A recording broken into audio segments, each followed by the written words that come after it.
Chapter 4483. That's only one of the reasons. Murong thought for a bit and nodded. Not only that, you might be too hasty. I'm also a bit impatient. Secondly, I feel that Xiaohua is different from before. I don't have the confidence to kill him. Murong Zongyun shook his head. How is that possible? Boy has made great progress in 200 years. Could it be that he's one level higher than Boy? Only Xiaohua himself knows about this. Murong dragged out his voice and said, Thirdly, wasn't he suppressed by Qingyu's Demon King? How could he suddenly appear here? After we left the hidden immortal continent, we are no longer well informed. I'm afraid we don't know what happened in the Thousand Demons' sacred realm. Damn it! Murong Zongyun cursed. Boy knows. Some family must have reached an agreement with the Great Sage Temple and rescued Xiaohua. That's why he has the courage to talk to 7th Granduncle. And it's because that family is here that Xiaohua came here. Murong was stunned again and nodded. Yes, it must be so. Those who can talk to the Great Sage Temple are either first-class families or second-class families. The 4 great families are not in Zhai Xinglu, so they can only be first-class families. That day in the God-Devil Blood Pool, Gongshu, Duanmu, Huangfu, Zhongsun, Yuan, Kong, and Meng families were there. I'm afraid it's one of them. Boy, let's go out for a walk. Murong Zongyun couldn't sit still and said, Buy some information from Zhai Xinglu and see what happened in the Thousand Demons' sacred realm. And go. Murong sat back down and said, You don't have to take Xiaohua too seriously. He is just a Dao sect cultivator. Even if he has cultivated to the 7th grade of Essence Qi, he is still a loner. He won't be able to achieve anything big. If he can join our Murong family, it'll be good for you. If he can't, he'll be your enemy in the future. Boy. Murong Zongyun bit his lips and said, Boy, I don't believe. I can't win him over. Be careful not to draw fire to yourself. Murong picked up the scroll he had put down earlier and reminded him. Do you still remember the matter of the star-picking tower in the Copper Pillar country? Since you've revealed the dragon bones to the East Sea Dragon Palace, don't act on your own initiative and show up at the auction. That time, Zhai Xinglu had almost found out about the Murong family. The patriarch has told you before that you can't be too headstrong. You should let go of what you should. Yes, thank you for your reminder, 7th Granduncle. Murong Zongyun was startled and hastily lowered his head to reply. Go and come back quickly. Murong said with a smile. The challenge will begin soon. I think there will be a lot of excitement waiting to be seen. Yes, the boy understands. Murong Zongyun nodded and hurriedly left. When Xiaohua came out from the Murong family's pavilion, a cold smile appeared on his face. Murong Zongyun's guess wasn't wrong. Xiaohua was indeed moved when she saw Murong Zongyun, but after a few words, Murong Zongyun mentioned that she had gone to Xiao Empire a few times. Xiaohua became suspicious. Since Murong Zongyun was so concerned about her, how could he not know that she was suppressed by Qingyu's Monster King? Even Ao Zhantian and Zhai Xingzi knew that Murong Zongyun had the Murong family behind him, so there was no reason for her not to know. Of course, if it was Gongshu Isin, a woman who didn't know about worldly affairs and only cared about formations, perhaps even with the Gongshu family behind her, she wouldn't know that Xiaohua was suppressed.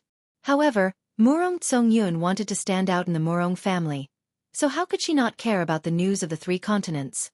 How could she not know that Xiaohua was suppressed? If Murong Zongyun had mentioned Qingyu at that time, or even defended himself, Xiaohua might not have turned hostile so quickly. However, Murong Zongyun's cleverness backfired and he wanted to play dumb until the end, which made Xiaohua realize that Murong Zongyun was acting right in front of her. Since she was suspicious, Xiaohua thought about the battle at the blood pool of gods and demons and made many discoveries. Looking at the meeting at the stairs and Murong behavior, Xiaohua was even more certain that Murong Zongyun wasn't as affectionate as he seemed on the surface. This affectionate side was like the sweet words of a female praying mantis, but behind it, there was a lot of cruelty and exploitation. Therefore, after telling Murong about the battle at the blood pool of gods and demons, Xiaohua was ready to leave. Facing Murong coercion, Xiaohua could only sneer. In the end, Murong had tested Xiaohua's strength at the blood pool of gods and demons. If Murong really wanted to fight, Xiaohua didn't mind taking revenge and bullying the weak again. As for whether Murong could take a punch from Xiaohua, that wasn't something Xiaohua would consider. Xiao Hua walked to the stairs, and her face had already changed into Zhang Xiaohua's. This time, Xiao Hua didn't want to use her original face even if she was beaten to death. She had only met Gong Shu and Murong clan, but it had already made her so embarrassed. In the future, if she met other familiar cultivators, how should she address their elders? An unfamiliar 4th grade elemental energy cultivator wouldn't attract too much attention. Xiao Hua wandered around Zhaixing Lu for half a day, and also came across a few places to trade. But what he hoped for didn't happen. Now, most of the cultivators who came to Zhaixing Lu were preparing to enter Star Moon Palace. Who would pay attention to the bidding? Even the things prepared by Zhaixing Lu couldn't be seen in Xiao Hua's eyes. Apart from feeling some of the liveliness unique to the human race, Xiao Hua didn't seem to have gained anything. Seeing that it was boring, Xiao Hua had the intention to withdraw, and prepared to return to the top floor to rest. At this time, she heard a Zhaixing Lu disciple who was only at the 3rd grade elemental energy say, "Seniors, this junior just received news that the challenge to bury the hatchet will begin after a meal. This auction will end here. If seniors still want to bid, wait until after the challenge to bury the hatchet, then come back here to bid." Haha. That Zhaixing Lu disciple had just finished speaking when a burly armament cultivator called out, "Great, there's another show to watch. Brother Mu, I remember that you have some grudges with Brother Qing Feng from the Kong clan. Could it be that you also want to bury the hatchet here?" Beside the armament cultivator was naturally another armament cultivator, but this armament cultivator was slightly short, and his face was also yellow. This Brother Mu smiled coldly and said, "The matter between me and Qing Feng is not worth mentioning. How can it be resolved in the challenge to bury the hatchet? Besides, I came to Bright Moon Palace this time to seek an opportunity. It was an opportunity that I fought for with great difficulty from the clan. How can I make trouble for myself before entering?" "That's true." The fat armament cultivator scratched his head and said with a smile, "If not for some grievances that are difficult to resolve, who would fight here? Forget it. Let's go and take a look." Xiao Hua was beside these 2 armament cultivators. He looked at these 2 Confucian cultivators whose strength was only at the upper middle of 5th grade essence force and muttered in his heart. Previously, Xiao Hua did not know the origins of Star Moon Palace and felt that it was very mysterious. He was afraid that only high-level cultivators from the 3 mainlands were qualified to come here. After Fairy Xing Yu's introduction, Xiao Hua gradually understood that Star Moon Palace was most useful for cultivators and demons around 7th grade essence force. However, when he arrived at Zhaixing Lu, Xiao Hua actually saw Murong Tsongyun, Gong Shu Isan, and other aristocratic family disciples who were only at 5th grade essence force wanting to enter Star Moon Palace. These aristocratic family disciples were, after all, from first-class aristocratic families. Perhaps their potential was limitless and they were qualified to enter Star Moon Palace. However, the 2 Confucian cultivators that Xiao Hua saw now had average strength and aptitude. Xiao Hua really did not know what special opportunity they would have if they entered Star Moon Palace. However, when he saw the smug look on their faces, Xiao Hua somewhat understood. At this point, the opportunity in Star Moon Palace was no longer important. What was important was whether or not they could obtain the qualification to enter Star Moon Palace. This was a kind of glory, a capital that could be flaunted. In the eyes of Fairy Xing Yu and Su Ji, Star Moon Palace is a matter of life and death. In the eyes of Gong Shu Jingye and Murong Jiang, it is an opportunity for a breakthrough. However, in the eyes of many cultivators, it has become a kind of qualification. Xiao Hua sighed. I have to say, in the eyes of different people, the same thing will have different effects. No matter how good the opportunity is, when it is fought over by everyone, it will also change its meaning. Seniors, there is no need to be anxious. Just as Xiao Hua was about to leave, the Zhaixing Lu disciple in the auction hall said loudly, "After a while, Zhaixing Lu will use the defensive array in the building to send all of you to the place where the former enmity will be buried." Haha, really? The fat armament cultivator had just taken a dozen steps when he heard this and could not help but laugh. This Zhu's primordial stones are. At this point, the armament cultivator surnamed Zhu seemed to have spilled the beans and hurriedly shut his mouth. His 2 small eyes looked around and his face turned a shade of red. Brother Mu was also stunned, but he smiled slightly and said, "That's right, Zhaixing Lu's arrangement is excellent. When I met Brother Zhu in the hidden immortal continent, wasn't it also at Zhaixing Lu? I remember that day." Yes. Seeing that Brother Mu had changed the topic, the armament cultivator surnamed Zhu hurriedly interrupted. His pair of small eyes looked left and right. When he saw Xiao Hua not far away with a faint smile, he fiercely glared at Xiao Hua. Xiao Hua innocently shrugged his shoulders. He also did not want to hear it, but this armament cultivator surnamed Zhu's voice was very loud. Not only Xiao Hua, but many people nearby also heard it. A few of them could not help but laugh. Swoosh! In just a moment, a nebula began to appear all around the auction hall. This nebula surrounded the several thousand feet large auction hall. Moreover, as the nebula spread down the four walls, the entire auction hall began to become transparent. One by one, brilliant stars appeared in the nebula. When the nebula gradually disappeared, the brilliant stars revealed different human figures. At this time, the auction hall had already turned into a star shape. Chapter 4484. Boom! High up in the sky, there was a rumbling sound.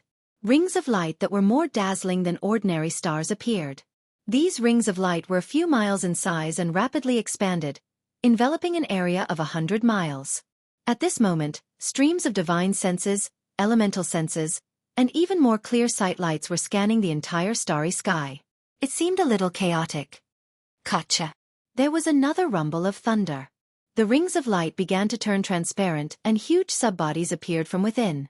Although the rings of light were extremely tall, everyone could see everything within them clearly.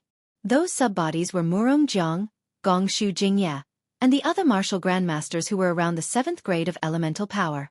These martial grandmasters released their vital energy and condensed it within the rings of light.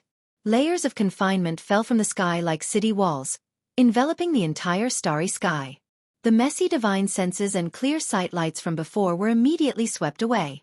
No one dared to show any recklessness in front of the martial grandmasters.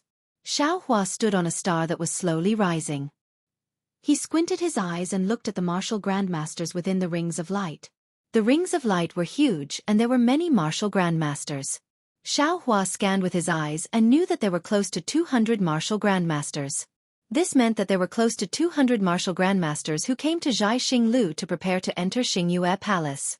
Looking below the rings of light, other than the star that Xiao Hua was sitting on, there were hundreds of other stars that were gradually rising. Every star was filled with flickering silhouettes. There seemed to be more than 10,000 people. When all the stars had fallen below the rings of light, boom! There was another rumbling sound.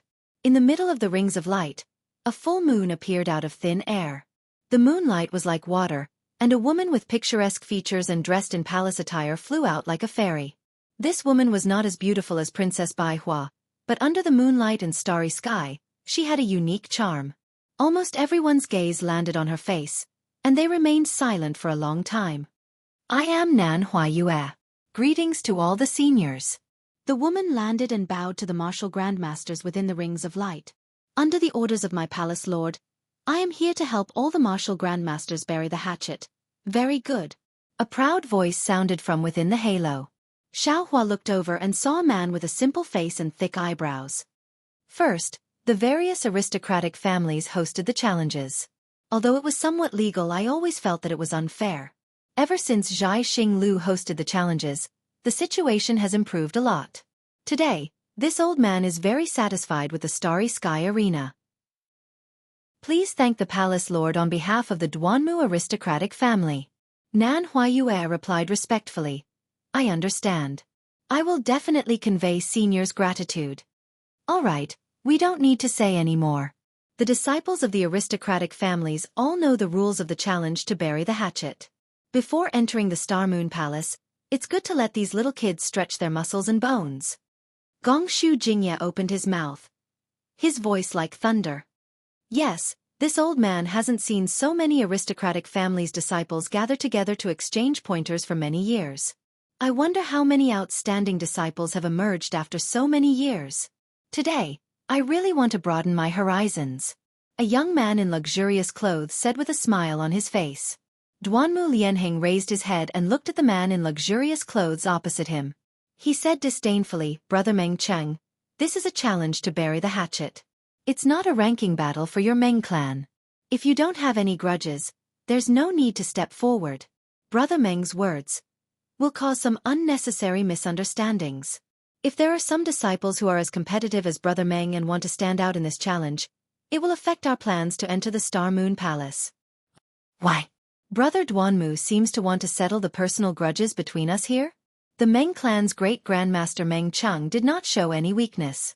He smiled and said, although this challenge to bury the hatchet has yet to have a great grandmaster level battle, things in this world have always started from nothing. This Meng is willing to accompany Brother Duanmu to set this precedent.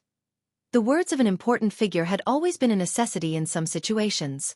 None of the disciples present took the words of the Meng clan's great grandmaster seriously. The aristocratic families had many complicated relationships, so it was normal for them to casually tease each other. Unfortunately, just as the few great grandmasters from the aristocratic families were smiling, Duanmu Lianheng nodded and said, "Good, then." A saber light that was like an exploding galaxy flew across the sky brilliantly and surged violently toward Meng Cheng, who was opposite the full moon. Although the entire starry sky was a part of the fragmentary star-cold moon great array, for the sake of the Confucian cultivators of the aristocratic family's challenge, there was no restriction or noble spirit in the starry sky. As the saber light swept past, lines of space cracks were formed, and the endless noble spirit pillar condensed into a phosphorescence that landed on the saber light. The roar completely covered the starry sky, and even the full moon was blown away. Damn it! Meng Cheng naturally did not expect Duanmu Lianheng to attack as he pleased. The saber light was already in front of him in the blink of an eye. The cold saber chi treated the halo as nothing and had already landed on Meng Cheng's subbody when Meng Cheng was caught off guard. Tens of thousands of fine lines split open on the subbody, and wisps of true chi flowed out from the fine lines. Meng Cheng did not doubt that if this saber hit him, his subbody would definitely be torn into pieces. Meng Cheng cursed in his heart and roared again, "Break!" Following this roar, Meng Cheng's subbody suddenly trembled, and a faint shadow flashed. The golden light turned into a fist that broke through the air and rushed toward the saber light that was like a river. The shadow had just appeared, but it was just a shadow. It only crossed a few dozen feet in the starry sky. The countless noble spirit pillar was even more vast than the saber light. The roar continuously crashed into the fist, and the armor inscriptions and tricolored clouds within the fist instantly condensed into a huge fist. The patterns on the fist were clear, and each pattern was a mountain. The tricolored clouds also covered the many mountains and rivers. At this time, the inscriptions on the armor also flowed on the surface of the fist, and a strand of human chi was produced like silk. The entire fist was filled with the unique noble spirit of the Meng family. It was like a mountain that blocked the murderous river of stars. Boom! The mountain-like fist collided with the water-like saber light. The water wrapped around the mountainside, and the mountain broke the water flow. In the space not far below Nanhuayue, the attacks of the two grandmasters finally collided. A huge roar sounded, and wisps of lightning actually flashed out. The noble spirit pillar turned into countless tiny vortexes and crazily surged into the starry sky in all directions. Within the lightning, the entire starry sky was shaking. Thousands of explosions were produced everywhere, and the space was torn apart, forming a storm that rushed toward the full moon. Nanhuayue's expression changed greatly. Starlight flashed around her body, and she wanted to escape toward the full moon. However, the noble spirit pillar imprisoned her for dozens of miles around her. Nanhuayue's figure moved a few times, but she couldn't fly out. The wave-like force had already rushed below her. Not only was her palace dress disheveled, even the true energy protecting her body was scattered. At this critical moment, whoosh! The full moon not far from Nanhuayue suddenly bloomed with milky white moonlight. The moonlight was like milk spilling out. Wherever it flowed, all the forces were calmed. Not only did the danger around Nanhuayue disappear instantly, even the space that was torn apart by Duanmu Lianheng and Meng Cheng's attacks disappeared without a trace. When the moonlight filled the entire place, a tranquil and holy aura was slowly born in the nearby starry sky. The entire place was quiet, and there wasn't a trace of the mortal world.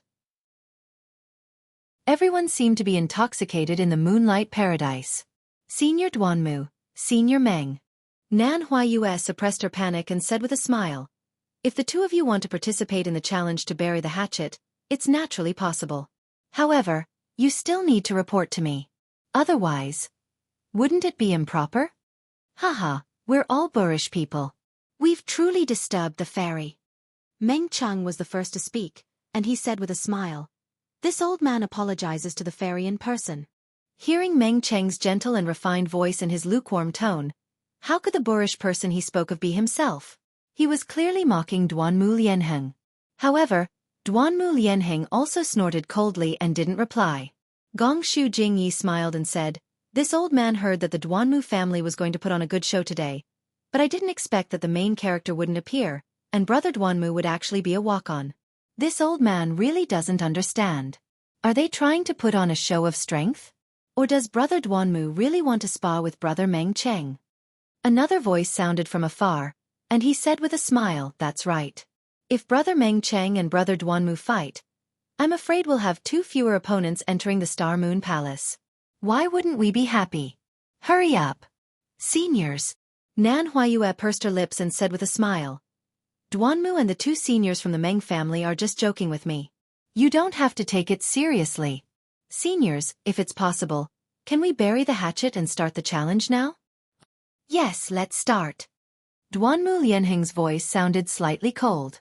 Meng Cheng also smiled and said, "Fairy Nan, please start. We'll listen to Zhai Xing Lu's arrangements from now on." We don't dare. Nan Huayue said respectfully, "This junior is only cooperating with the seniors. The real decision is in the hands of the seniors." After she finished speaking, Nan Huayue raised her hand and took out a round purple square cauldron from her palace dress. She said, "Seniors, please put the names of the fellow immortals who are participating in this challenge into this general dispatch cauldron. This junior will invite these fellow immortals out one by one according to the rules of the challenge." Swoosh swoosh swoosh. As Nan Huayue sent the general dispatch cauldron into the starry sky, the jade eyes in the hands of the various great grandmasters turned into shooting stars and fell into the cauldron. Every time a jade eye fell, the sound of a drum would be heard from the cauldron. After the jade eyes disappeared, the sonorous and powerful battle drum formation music also left a lingering sound in the starry sky. Fight, fight, fight. The battle drums had just stopped, but the sound of thousands of horses neighing could be heard again. All the disciples from the various great grandmasters felt their blood boil, and they couldn't help but roar with the battle drum music. Chapter 4485. Thump, thump, thump. Another slow and heavy beat of the drum resounded. Nan Huayue's voice was filled with gentleness and desolation as he said, "According to the rules of the challenge to bury the hatchet, the aristocratic family's ranking will be the first to step out." As he spoke, a thunderous drumming sound rang out. 2 extraordinarily handsome Pegasus phantoms flew out of the cauldron. Each of the Pegasus was carrying a square token. The flying horses landed in front of Nan Huayue. They snorted and flapped their wings. They looked exactly like divine steeds. Nan Huayue raised her hand and took the 2 tokens from the horse's back. The flying horses neighed and disappeared into the starry sky. Nan Huayue raised her left hand. Her eyes flashed and she smiled. "The first round is Duanmu Qing from the Duanmu family." As she spoke, she glanced at the other token and read, "Mo Genli." "Mo Genli? Who is Mo Genli?" The moment Nan Huayue spoke, all the aristocratic family disciples were stunned. The few Confucian cultivators around Xiaohua began to discuss. "How come I didn't know there was a Mo family? Could it be that I am ignorant?" "It's not that you are ignorant. This Mo Genli is probably not an aristocratic family disciple. That's why we didn't know. Furthermore, according to what I know, the aristocratic family with a higher level will go first. If their opponent is not from the aristocratic family, they will go first. After all, this is a challenge between aristocratic families. If they don't show off their aura, how can they succeed?" "This Mo Genli is unlucky," another person said in a low voice. "It would be good if someone else was the leader of the Duanmu family. This senior's temper is not good. This Mo Genli actually offended a Duanmu family disciple. I'm afraid he won't be able to leave alive." "That's right. His anger was blocked by Great Grandmaster Meng just now. He has nowhere to vent it. If he has nowhere to vent it, he can't do it himself. This Duanmu Qing is only at the 4th level of essence energy. How powerful can his enemy, Mo Genli, be? If he were to make a move, wouldn't he lose face first?" As everyone was discussing, 2 faint beams of light flew out from the full moon and landed on 2 stars. "Duanmu Qing, who looked like an elegant young master, flew into the starry sky along with the moonlight. She held a folding fan in her hand and looked very elegant. Under the other light beam, Mo Genli flew out, looking slightly sloppy. Mo Genli looked old. In the past 200 years, he had experienced all the sufferings of the world. He had seen all the vicissitudes of the world. He did not care about clothes anymore. Looking at Mo Genli, one could see the maturity of the vicissitudes of life. Now, compared to Duanmu Qing, he was an uncle. Boom. Before Mo Genli could land in front of Duanmu Qing, the entire place was filled with laughter.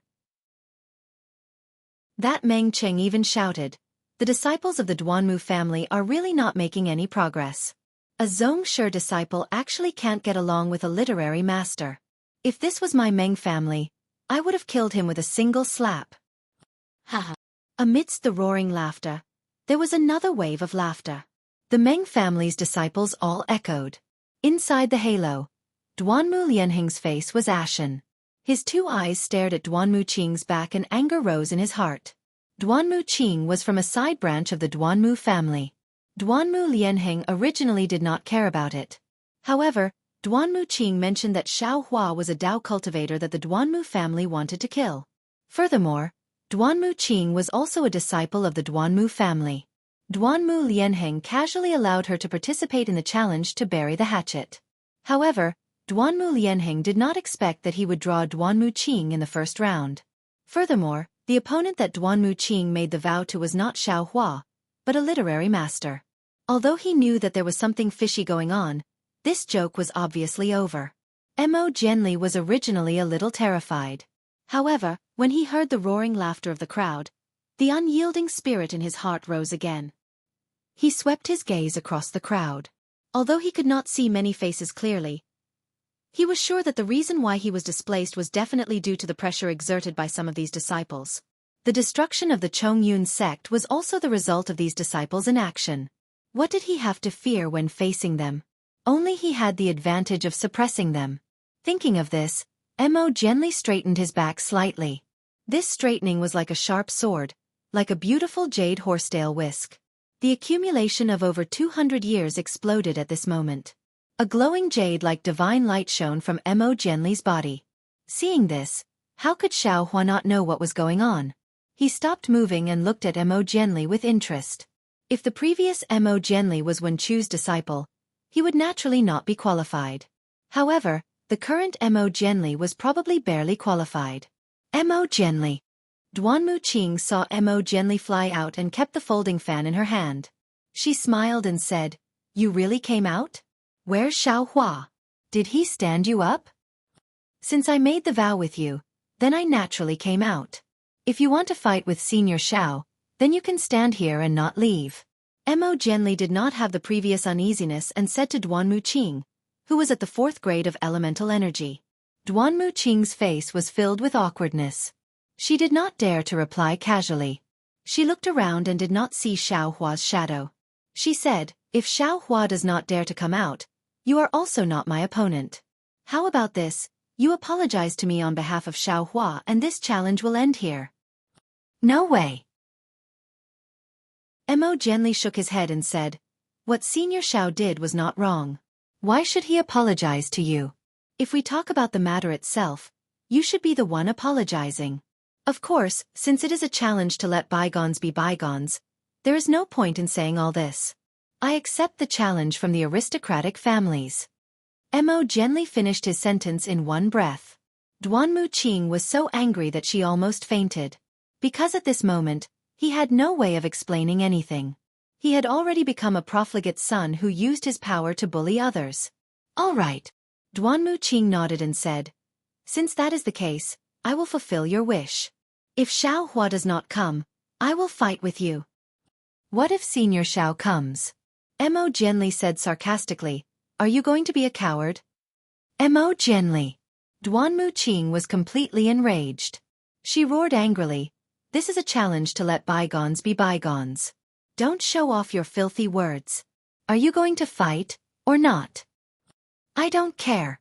Mo Genli was not angry at all. He only shrugged and said, "The key is to see if Duanmu eldest young master. Are you going to fight or not?" I. Duanmu Qing gritted her teeth. In the end she still shouted, "If it is you I will, fight." Without waiting for Duanmu Qing to finish speaking, a thunderous sound came from afar. Duanmu Lianheng was already impatient and ordered. Duanmu Qing's body shook. She could only nod and said, "That's right, fight." When the word fight came out, Duanmu Qing suddenly felt a chill down her spine. She realized that she had been tricked. Needless to say, this must be Xiao Hua's plan. Under the eyes of thousands of people, he forced her to fight. Duanmu Qing did not know how strong Xiao Hua was.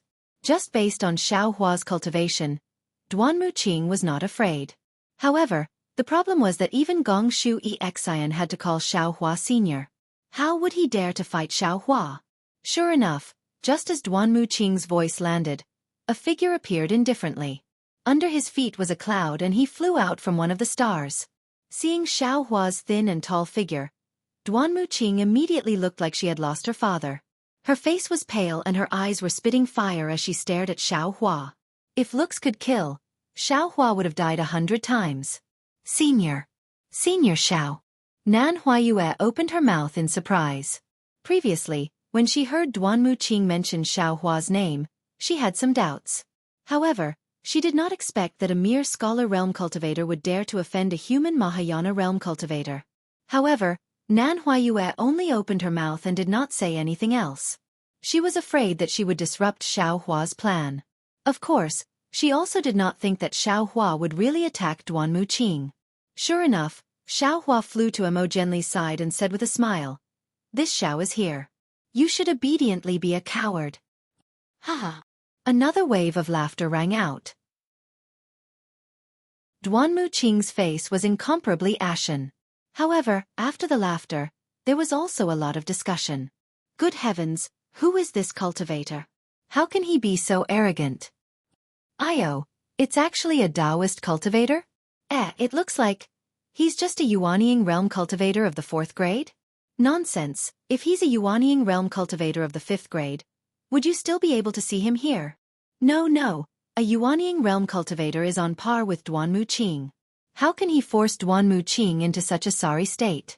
Fight! If Duanmu Qing cowered now, then he would really become a coward. He would never be able to see Gong Shu Yiming's face again. Therefore, Duanmu Qing's eyes were also red as she shouted, "Xiao Hua, this one has already accumulated hatred with you for more than 200 years. Today, we can finally bury the hatchet. This one has been looking forward to this battle for a long time." Haha. Xiao Hua laughed and pointed at Duanmu Qing. "If you wanted to fight, you could have fought back then. At that time you could have fought with this Xiao.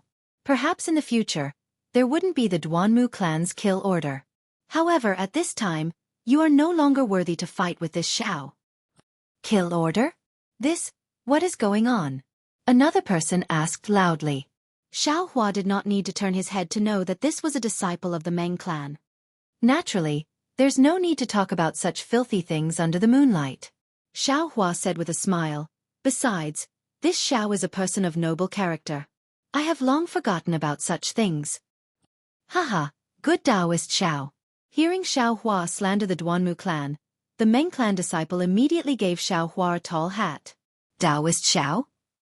Suddenly, a few martial grandmasters sitting in the halo trembled as if they had realized something. They blurted out, "Xiao. Is it Xiao country's Xiao?" Meng Shang of the Meng clan was the first to realize. He shouted, "Xiao Hua, don't be afraid. My Meng clan will stand up for you in this battle." What kill order? To actually issue a kill order to Taoist Xiao, whose name shook the entire hidden immortal continent.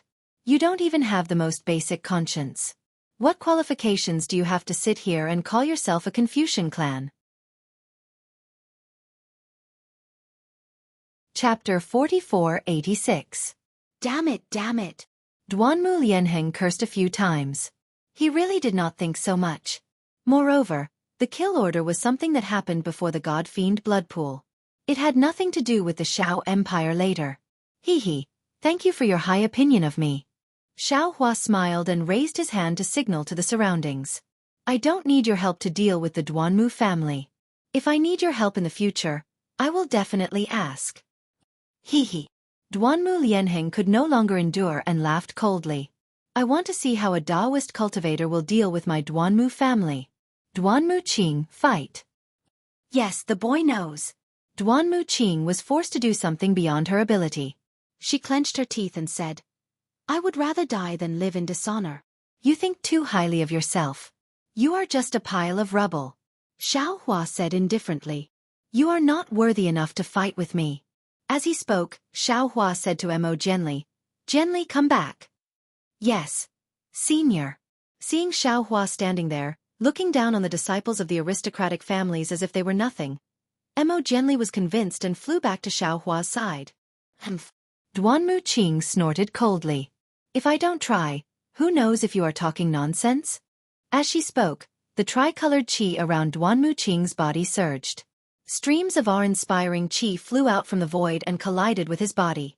A kind of desolation that felt like the wind was blowing and the water was freezing was slowly born. Xiao Hua smiled faintly. With a wave of his left hand, the Kunlun mirror appeared. One of the light pillars shot out and Yuanya flew out from the light pillar with his bare hands. He stood in the starry sky in a daze and looked around at the Confucian cultivators in the halo. See. Every Confucian cultivator who was glanced at by Yuanya felt a chill down their spine and sucked in a breath of cold air. Seventh grade elemental energy? Yuanya's gaze only glanced at the halo and immediately saw Xiao Hua behind him. In an instant, Yuanya had already treated all the heroes as nothing. He bowed and said, Master, why did you call me out? Master? Duanmu Qing was stunned. A 7th grade elemental energy Confucian cultivator actually called Xiao Hua Master? How is this possible? His name is Duanmu Qing. I presume you know him as well. Xiao Hua pointed at Duanmu Qing and said, He wants to challenge me, do as you see fit. When Yuanya heard this, he turned to look at Duanmu Qing. After sizing her up, he grinned and said, Yes, master. I know this brat. You. Seeing Yuanya's appearance, Duanmu Qing suddenly had a slight impression of him. Back then, in front of the star-plucking tower in the Bronze Pillar Nation, Yuanya, Xiao Jian and Lu Yi were also by his side. However, Yuanya was too lowly at that time. How could Duanmu Qing remember him? If Xiao Hua hadn't mentioned it, he definitely wouldn't have remembered it. That's right, that's me. Clouds appeared under Yuanya's feet as he flew towards Duanmu Qing to take a look. He continued to say, So it is the awe-inspiring young Master Duanmu from that night. It has been many years since we last met. As he spoke, Yuanya shouted in a deep voice, Back then, you were so arrogant and domineering. You sat on the dragon horse flying chariot and were so arrogant. Today, take a punch from me. As Yuanya's voice fell, a boom sound broke through the air. Yuanya raised his arm slightly and punched out with his right fist. Yuanya's punch was completely different from Meng Cheng's. The size of his fist didn't change, but when it landed in the starry sky, it was like a stone falling into water. Not only did it cause ripples, it also brought about waves. The space around Duanmu Qing was shattered layer by layer like snowflakes. Duanmu Qing was originally afraid of Yuanya, who was at the 7th grade of essence power. When she saw Yuanya's merciless attack, not only was she terrified, but she saw that the fist had just appeared and the fist technique was already in front of her. The fist force was like a tidal wave as it roared and destroyed Duanmu Qing's mouth and nose. Furthermore, a ferocious flame that covered the sky and covered the earth firmly imprisoned Duanmu Qing like a hungry wolf hunting for its prey. Everyone was shocked. The close to 200 Confucian martial grandmasters were also dumbfounded. This was because they had just seen Yuanya's fist dance and his fist had just left a mark in the starry sky. Yuanya's fist had already landed on Duanmu Qing's body without any exaggeration. Puh! It was a very ordinary sound, not much louder than the sound of a flower bud blooming. Yuanya's fist made contact with Duanmu Qing's chest. Gotcha! Within Duanmu Qing's Confucian robe, there was a cracking sound. Several rays of light flashed and the Confucian robe turned into butterflies and scattered. At the same time, the treasured armor within the Confucian robe was also shattered into pieces. Not only that, under the treasured armor, pu, the sound of flesh and blood bursting could be heard. Countless amounts of true energy surged out from Duanmu Qing's body. Puh! There was another muffled sound. Duanmu Qing raised her head and spat out a mouthful of blood. The blood was mixed with a rich three-colored true energy. This true energy and blood actually transformed into a dim jade lotus in mid-air. However, this jade lotus disappeared in a flash. Duanmu Qing's body was like duckweed as she slowly descended from the starry sky. Damn it! Duanmu Lianheng raised his hand and waved. Just as a ray of cloud was about to fly out, Nan Huayue raised his hand and pointed. A ray of moonlight covered the unconscious Duanmu Qing. When Duanmu Lianheng saw that Duanmu Qing was saved by Nan Huayue, he could no longer hold himself back. He urged his sub-body to fly out from the halo and said angrily, "You are a senior with the 7th grade of essence energy. How can you deal with a junior with the 4th grade of essence energy? You have shattered his middle dantian. How can he cultivate in the future? Aren't you bullying the weak?" Yuanya coldly glanced at him. That gaze carried a kind of vigilance. Seeing that Duanmu Lianheng was standing there and didn't directly attack, Yuanya said, "Back then, my master was only at the 3rd grade of essence energy. This Duanmu Qing commanded Duanmu Qiu to surround and attack him. Furthermore, my master was all alone in the world and your Duanmu clan issued a kill order. Who are you calling shameless? I heard from my master that the Duanmu clan actually sent a martial grandmaster with the 5th grade of essence energy to kill him. Who are you calling bullying the weak? I only crippled his cultivation because he was too weak. If he was a little stronger, I would have directly killed him." How arrogant was Duanmu Lianheng? He was a Confucian cultivator who could take down the golden body of Nanwu Guanyin Bodhisattva with a single blade. However, facing Yuanya's rebuttal, he actually didn't know how to reply. Following that, Yuanya glanced at Duanmu Lianheng and said, "I am Fortune Gates Yuanya. Who are you? Do you want to fight? If you want to fight, then fight. If you don't want to fight, then scram." When had Duanmu Lianheng ever encountered such humiliation in his life? He didn't say anything else. He waved his right hand and that blade light flew out again. It was like a thunderbolt falling towards Yuanya. The space above Yuanya's head collapsed bit by bit. "Damned old man, sneak attack again." Meng Qing shouted, "What else can your Duanmu clan do besides sneak attacks?" Seeing that the blade light was about to reach his body, Yuanya didn't care at all. He used the ethereal steps and his right hand moved. The Big Dipper divine fist was swung out again. Where the fist landed, the space was also shattered. Spiderweb-like spatial cracks surged out. Ka! In a flash, the fist landed on the blade light. Amidst the sound of metal and stone, the blade light was smashed into pieces by the stone-like fist. A bloodthirsty fist wind passed through the blade intent and directly rushed into Duanmu Lianheng's body. This Dao Gates cultivator is so powerful. The group of Confucian disciples were shocked, and they all exclaimed in unison, "This so-called Fortune Gate disciple, Yuanya, is able to fight to a draw with Duanmu Lianheng of the Duanmu family. Then what about the master he mentioned? Wouldn't he be able to easily take Duanmu Lianheng's life?" Not only were the Confucian disciples shocked, even Duanmu Lianheng was shocked once again. This fist wind was filled with blood. If a cultivator hadn't heard of the blood massacre, they definitely wouldn't have such a fist wind. Although Duanmu Lianheng's cultivation seemed to be slightly stronger than Yuanya's, his morale definitely couldn't compare to Yuanya's, who had fought to the death with the Devil Clan. Puff, puff, puff. Like an explosion, the protective layer around Duanmu Lianheng's body rushed into his body through his hand. Not only did the explosion cause cracks to appear on Duanmu Lianheng's Confucian cultivation, it even created ripples in the nearby starry sky. Senior Duanmu. Before Duanmu Lianheng could circulate his true qi to resist this fist wind, Nan Huayue anxiously said, "You're not in the general dispatching cauldron, so you can't do anything." Duanmu Lianheng hurriedly retreated and took a deep breath. The clouds around his body surged once again, and he barely managed to disperse Yuanya's fist wind. Then he pretended to be innocent and pointed at Yuanya, saying this senior Yuanya is the disciple designated by Senior Shao, so he's in line with the rules of the challenge to bury the hatchet. Nan Huayue said, "You didn't receive Duanmu Qing's order, so if you want to do anything, you can put in the command talisman again." Alright. How could Duanmu Lianheng show weakness? He narrowed his eyes and said, "I'll challenge this Taoist Shao." Just as Duanmu Lianheng finished speaking, Nan Huayue, Duanmu Lianheng, and many other Confucian martial grandmasters shone with a radiance. Nan Huayue was startled. She raised her hand and picked up a jade pendant. Her clear gaze fell upon it, and a surprised expression appeared on her face. After a moment she said, "Seniors, the Tower Lord has sent a message that the Xianhuang Command Talisman is going to update the Xianhuang Proclamation.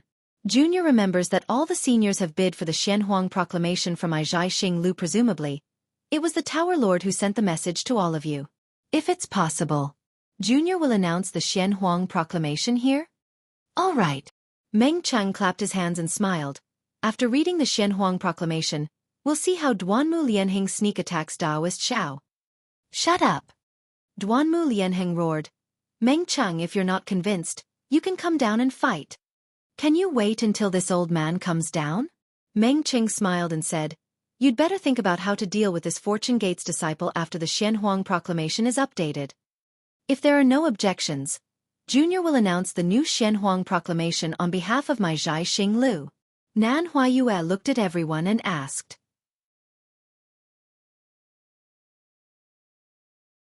Chapter 4487. Quick, quick, quick. Gong Shu Jingyi said with a smile, "I want to see who will become an influential figure in the Taoist sect in a few years." Hearing that the Xianhuang token had updated the Xianhuang Proclamation, all the Confucian cultivators were in high spirits. They all looked at Nan Huayue with wide eyes. After all, the Xianhuang Proclamation was not only a hunting list, but also a huge gamble with the 3 continents as a plate.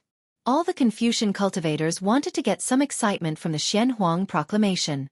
However, when everyone's gaze fell on Nan Huayue, his face turned red again. He seemed to be embarrassed as he said, "Seniors, I have a small condition, speak quickly." Duanmu Lianheng scolded impatiently. Meng Cheng said coldly, "Brother Duanmu, why are you so rude? As the representative of the Duanmu family, even if you can't have tender feelings for the fairer sex, I'm afraid you can't scold a young girl, right? Can't you see that she's embarrassed before she even speaks?" "Damn it." Duanmu Lianheng's eyes overflowed with brilliance as he looked at Meng Cheng. His tone was filled with anger. However, he only cursed inwardly. He glanced at Yuan Ya from the corner of his eyes and suppressed his anger. "I know that seniors have already bid for the Xianhuang Proclamation." Nan Huayue smiled apologetically. "However, the Xianhuang Proclamation will be transmitted to the Thousand Demons Sacred Realm after it's published on the hidden immortal continent. Just now, the Tower Master sent a message saying that if we want to publish it together with the hidden immortal continent, it will cost a lot of origin stones. If seniors want to see it now, please, take out 50% of the origin stones." "I'm sorry, seniors. Damn it, isn't this raising the price?" Murong Jiang cursed in a low voice. Gong Shu Jingyi pondered for a moment and said, "Miss Nan, your Tower Master is right. If we use ordinary methods to obtain the Xianhuang Proclamation, it won't cost too much even in the Thousand Demons Sacred Realm. However, there will be a long delay. Now that we want to obtain the Xianhuang Proclamation in both the Thousand Demons Sacred Realm and the hidden immortal continent, I'm afraid we'll have to use some secret formations of the Star-Picking Tower. Even my Gong Shu family doesn't have such a secret formation in the Thousand Demons Sacred Realm. Of course, my Gong Shu family also knows how difficult it is to construct the Xianhuang Proclamation. It's worth it to spend some origin stones. Fine, my Gong Shu family is willing to take out these primordial stones." As he spoke, Gong Shu Jingyi sent a voice transmission to a star in the distance. A disciple of the Gong Shu family flew over with the yin-yang bracelet and handed it to Nan Huayue. Nan Huayue released his divine perception to take a look before carefully withdrawing it. He bowed and said, "Many thanks to Senior Gong Shu. You are the one who empathizes with Zhai Xing Lu's hard work." Since the Gong Shu aristocratic family had taken the lead, the other aristocratic families didn't have much to say. In just a moment, the aristocratic families also replenished their primeval stones. After Nan Huayue sent all of the origin stones into the full moon above his head, he heard a series of rumbling sounds from the starry sky. A fist-sized vortex appeared amidst the rumbling sounds. Several dark green threads of lightning flickered within the vortex, and a kind of powerful void energy surged out from the vortex and instantly covered the entire space. Teleportation channel? Xiao Hua glanced over and couldn't help but frown. This was because the dark green threads of lightning were very similar to the three corpses in lightning. The void energy within the vortex even revealed the aura of a teleportation channel. Boom, boom, boom. After the whirlpool was formed, the sound of thunder slowed down. However, with every rumble, the whirlpool would increase in size. In less than half a cup of tea's time, the space above the full moon was enveloped by the whirlpool. At this time, the vortexes overlapped and became heavier, like rotating stars.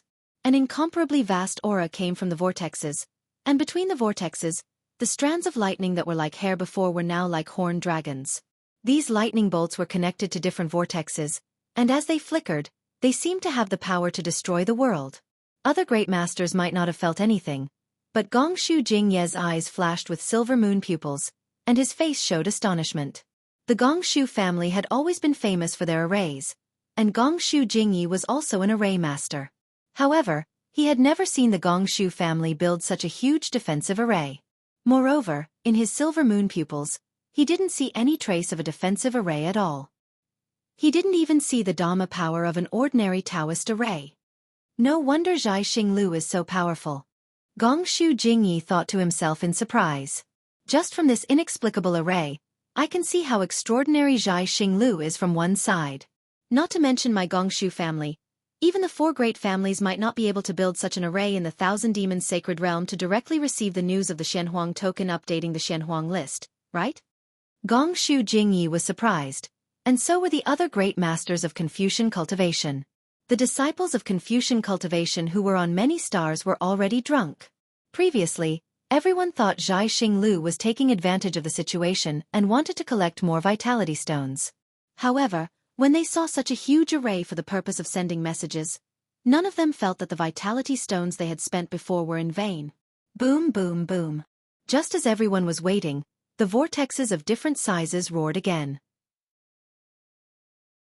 Bolts of 5 chi righteous thunder and lightning bolts of 5 chi righteous thunder and lightning bolts fell. Inscription chains scattered after the lightning bolts, striking the starry sky like a heavenly punishment. Under the lightning bolts and inscription chains, thousands of immortal palace wills rushed over like thousands of galloping horses.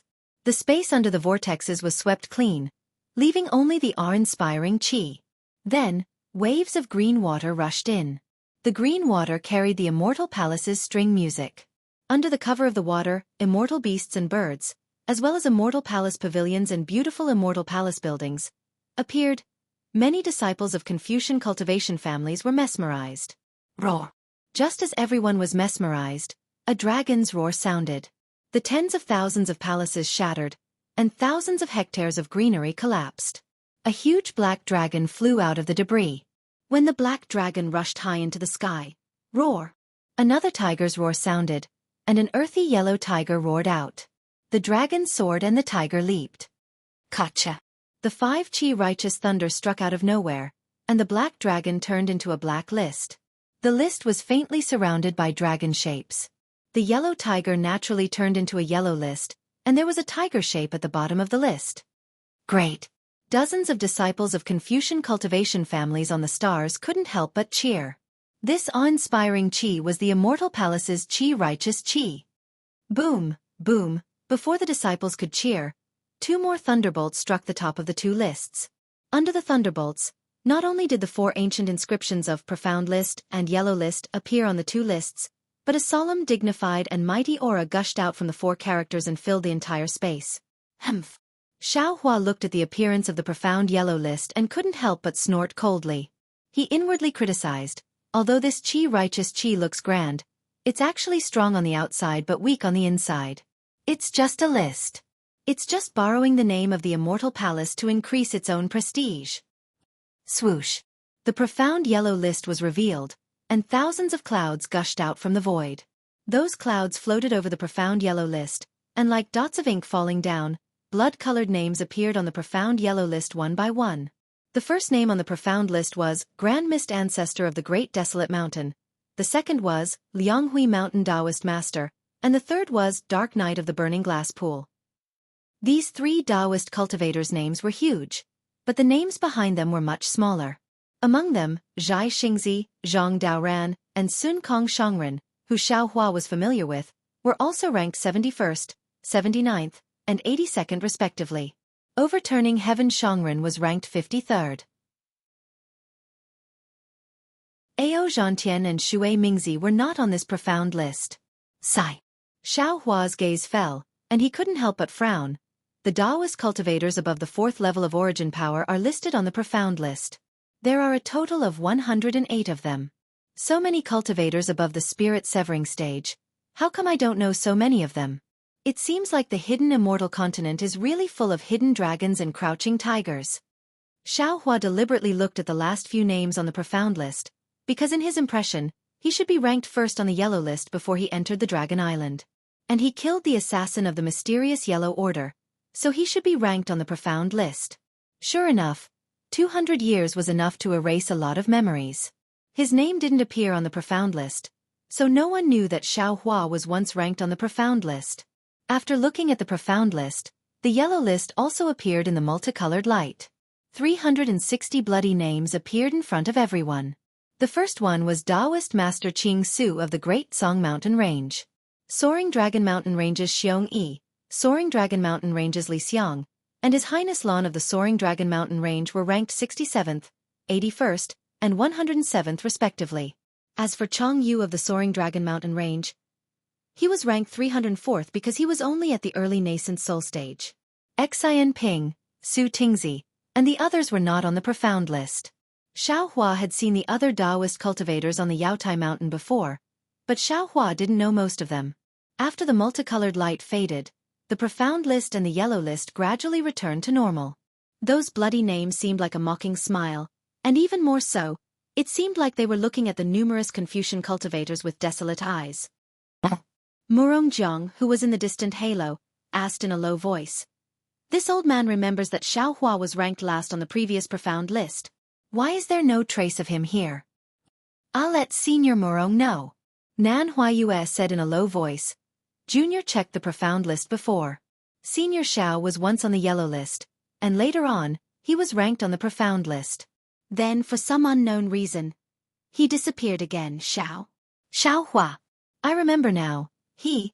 Isn't he that Taoist cultivator who was suppressed in by Qingyu some time ago?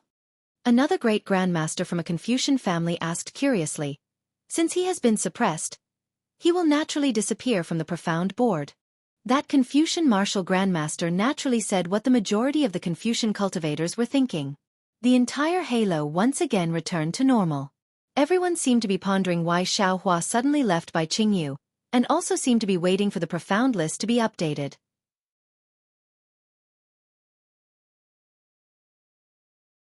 Chapter 4488. Rumble. Thunderous sounds were heard again from the huge whirlpool that enveloped the space. Then, the chains of Ming Lu swayed wantonly in the whirlpool like a horned dragon.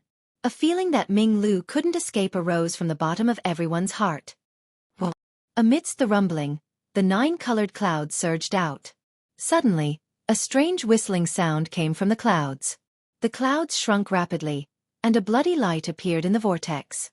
A meteor that was several feet long flew out from the vortex. This meteor had a bloody tail and crashed into the yellow board at lightning speed. Kacha! A crisp sound was heard. The name of the last name on the yellow board was smashed into pieces. A red light flashed, and a large word that looked like it was written with a bloody brush appeared. Fortune Gates Lu Pang. Fortune Gate? A Confucian cultivator said strangely. Since when did the mysterious yellow board put a bounty on the disciples of our Confucian sects? Isn't this nonsense? Not necessarily. Another Confucian cultivator frowned and said, maybe it's a Taoist sect? Brother Situ, are you confused? Since when did our hidden immortal continent have a Taoist sect? Of course there isn't one on the hidden immortal continent, but it doesn't mean there isn't one in the Pure Land, right? Those bald donkeys have always indulged Taoist cultivators. Previously, many of the people on the mysterious yellow board were Taoist cultivators living in seclusion in the Pure Land. Humph. Brother Sima? Meng Cheng's face had a trace of excitement. He snorted and said, have you two brothers forgotten? Wasn't the one who blocked Duanmu Lianhing's sneak attack in the challenge just now Yuanya of the Fortune Gate? Oh, that's right. The two Confucian cultivators suddenly came to their senses. After all, the saber and fist earlier were too fast, and Yuan Ye's self-introduction did not attract too much attention. If Meng Cheng had not mocked Duanmu Lianheng for being a Fortune Gate disciple, he probably would not have remembered. Fortune Gate? With Meng Cheng's reminder, in the entire space, more than 10,000 Confucian disciples and hundreds of Confucian cultivator families all looked at Xiaohua and Yuan Ye. The Fortune Gate's reputation was like the rising sun, revealing a ray of dawn in the 3 continents. Fortune Gate's Lu Peng? Xiaohua was a little confused. He had not expected that the first person to reveal himself would be one of his Fortune Gate's disciples. However, he had no recollection of Lu Peng's name. Thinking of this, Xiaohua glanced at Yuan Ye. Unfortunately, Yuan Ye was as silent as always. He only glanced at the yellow board before focusing his attention on Duanmu Lianheng. Congratulations, Senior Xiao. Nan Huayue said respectfully. Fortune Gate's disciple on the ranking list. Xiaohua smiled. He looked at the profound yellow bulletin and the surrounding scholarly cultivator clans and said, "This is the hunting bulletin. What's there to be happy about?" Xiaohua's voice had yet to land, and Nan Huayue had yet to open his mouth. Whoa! There was another strange whistling sound, and another blood-red meteor flew out from the vortex. It smashed through the rosy clouds, dodged the Ming-Lu chains, and crashed into the yellow board. Precisely, the second name that was written upside down shattered, and the name that was revealed was Fortune Gate's Yu Buping. Motherfucker, I understand now. Xiaohua suddenly thought of something, and the corners of his mouth curved into a smile. These 2 Yu Buping and Lu Peng, aren't they Yu Zhongquan's Yu clan and Lu Yi's Lu clan's disciples? I'm afraid they have already arrived at the soaring Dragon Mountain range, and even attracted the attention of the Immortal Palace. That's why the profound yellow bulletin changed. Seeing this, Meng Qing asked curiously, "What's going on? Why are there 2 Fortune Gate's disciples in succession? This profound yellow bulletin. Is there something wrong with it?" Then he turned to Nan Huayue and asked, "Miss Nan, your star-picking tower's defensive formation is fine, right?" Nan Huayue said proudly, "Senior Meng, please rest assured. Even if there is something wrong with the profound yellow bulletin, my star-picking tower's defensive formation is absolutely fine. Whoa. Before Nan Huayue's voice fell, another violent gust of wind came from the whirlpool. This gust of wind was so sharp that not only did it suppress Nan Huayue's voice, but it also filled the entire space. Then, dozens of blood-red meteors flew out one after another, crazily slamming into the profound yellow bulletin. The entire profound yellow bulletin was distorted, and even Huang Hu, who was below the profound yellow bulletin, let out a mournful wail. Kacha! Kacha! Bursts of cracks appeared on the profound yellow bulletin like beans being fried. One by one, the blood-red names were shattered, and brand new names appeared on the profound yellow bulletin. Although these names were different, they all had the words Fortune Gate in front of their heads. Whoa! Everyone was shocked, and a burst of screams that were crazier than the howling of the wind rang out. It actually suppressed the sound of the meteors crashing into the profound yellow bulletin. How is this possible? How is this possible? How is this possible? A Dao cultivation sect actually has so many disciples on the profound yellow bulletin? How is this still called the profound yellow bulletin? Just call it the bounty bulletin. There's definitely something wrong with the profound yellow bulletin. How can it update so many profound yellow bulletin boards at once? Where did this Fortune Gate come from? How come I've never heard of it before? How can they have so many disciples? Woo-woo! The crowd exclaimed. The shouts and doubts did not stop. The second wave of wind whistling was heard. The entire whirlpool in the sky turned crimson red. Hundreds of crimson stars flew down again. They collided with the yellow board even more violently than before. The entire yellow board flickered continuously. It was shaking violently as if it was about to collapse. Whoa! Everyone exclaimed again. On the profound yellow bulletin, between the 200th and the 300th, it was completely occupied by the names of the Fortune Gate's disciples. There were no other Dao cultivation sect's disciples at all. 160 disciples. Gongshu Jingyi was a little dumbfounded. He stole a glance at Xiaohua, who looked calm in the sky, and murmured in a low voice, "Even if they're all gold core realm cultivators, this Fortune Gate is really terrifying. How could other Confucian cultivators not think so when Gongshu Jingyi thought so? They all looked at Xiao Hua doubtfully, thinking about how to quickly report this matter to the sect. Unfortunately, their imagination was still too shallow. Just as they were thinking about how to deal with the fortune gate, woo-woo, another round of meteor shower unexpectedly came. Boom boom boom. The profound yellow bulletin was once again smashed into pieces by this meteor shower. One by one, the shining names on the profound yellow bulletin refreshed from the 100th to the 200th. What also made the tens of thousands of Confucian cultivators dumbfounded was that these names still carried the brilliance of the fortune gate. Boom! All the disciples present went crazy. Gongshu Exan screamed at Gongshu Ming. Sister, am I dreaming? What is going on? Is the world going to be rewritten? I don't know. Gongshu Ming also stuttered. Now she was also confused. Looking at the shining stars on the profound yellow bulletin, and then looking at the tall and thin figure under the moonlight, and then thinking about what Xiao Hua said to her before, she had already lost her mind. Damn it! Murong Tsongyun's beautiful face also lost its color. At this time, how could she not know what was going on?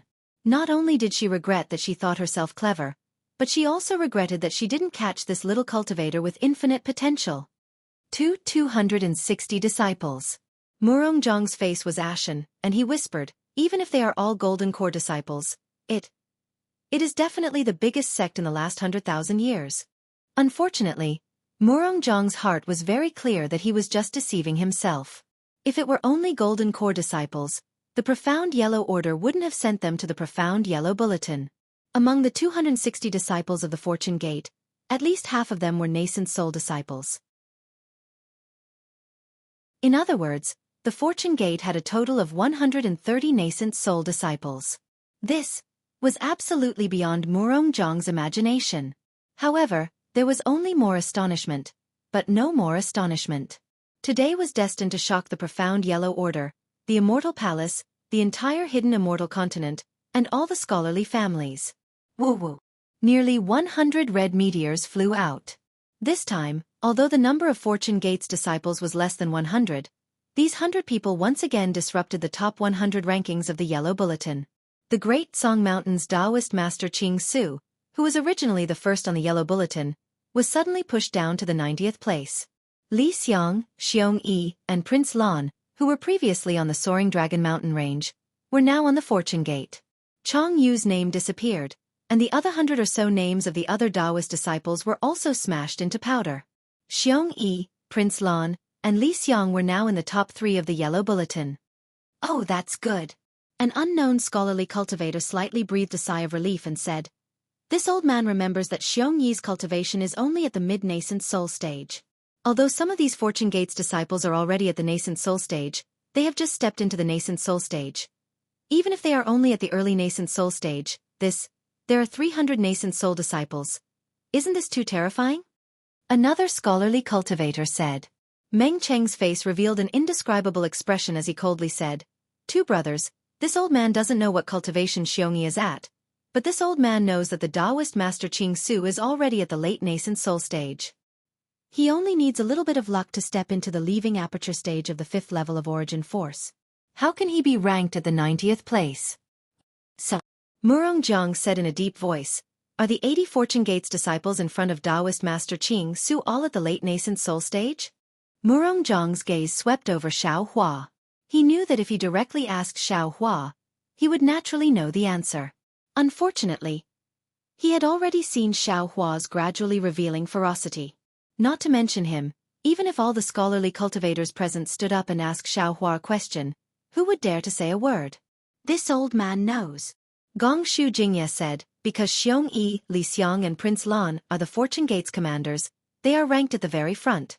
How much does the Fortune Gate occupy on the Yellow Bulletin? Duanmu Lianheng asked in a daze.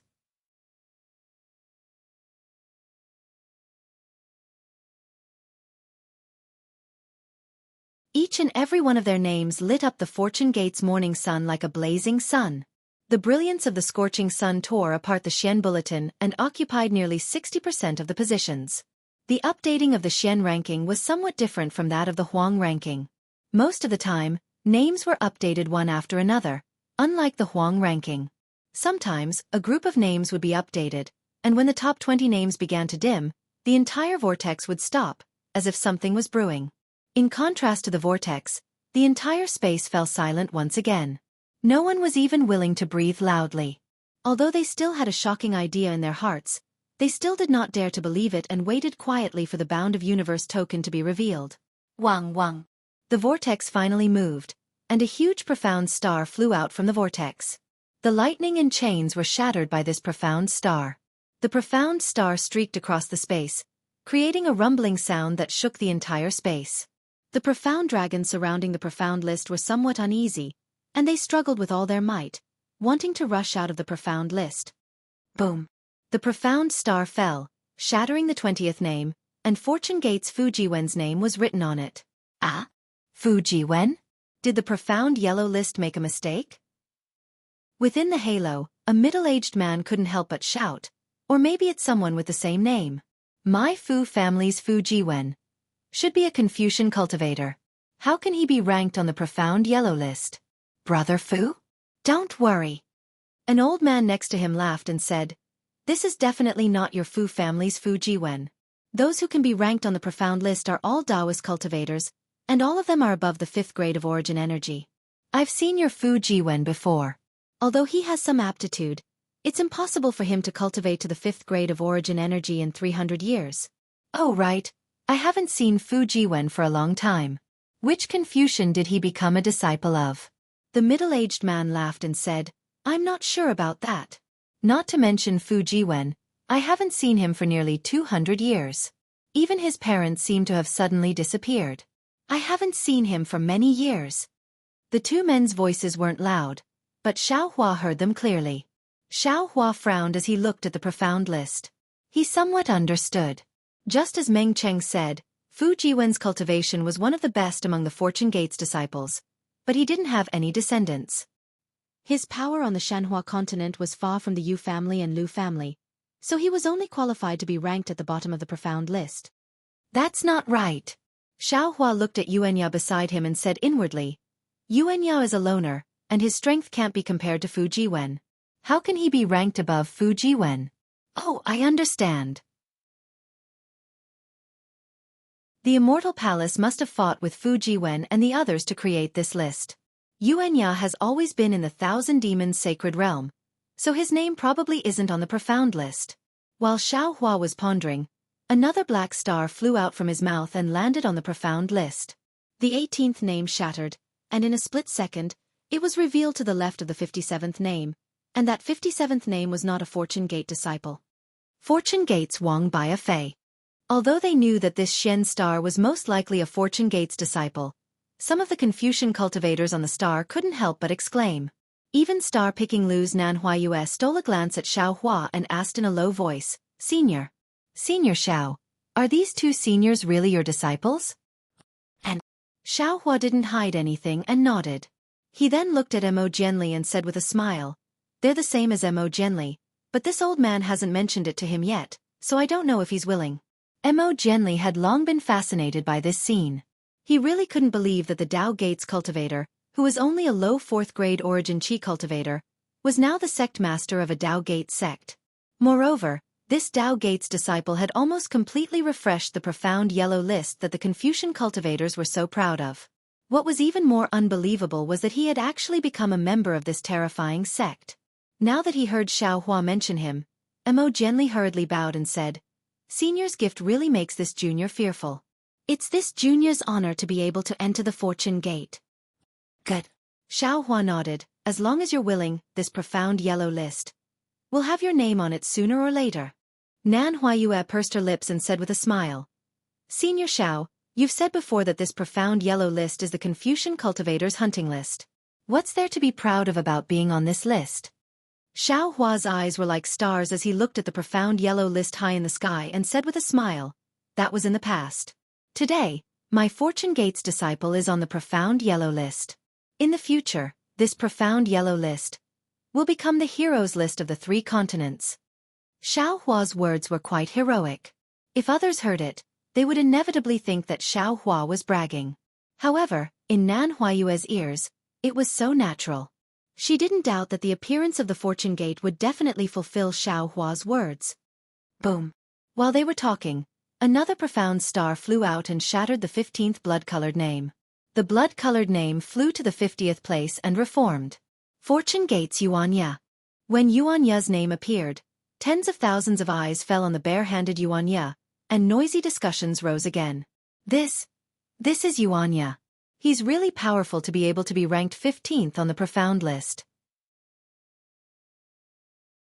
The strength of the Dao Gates cultivators on this year's profound list is too abnormal.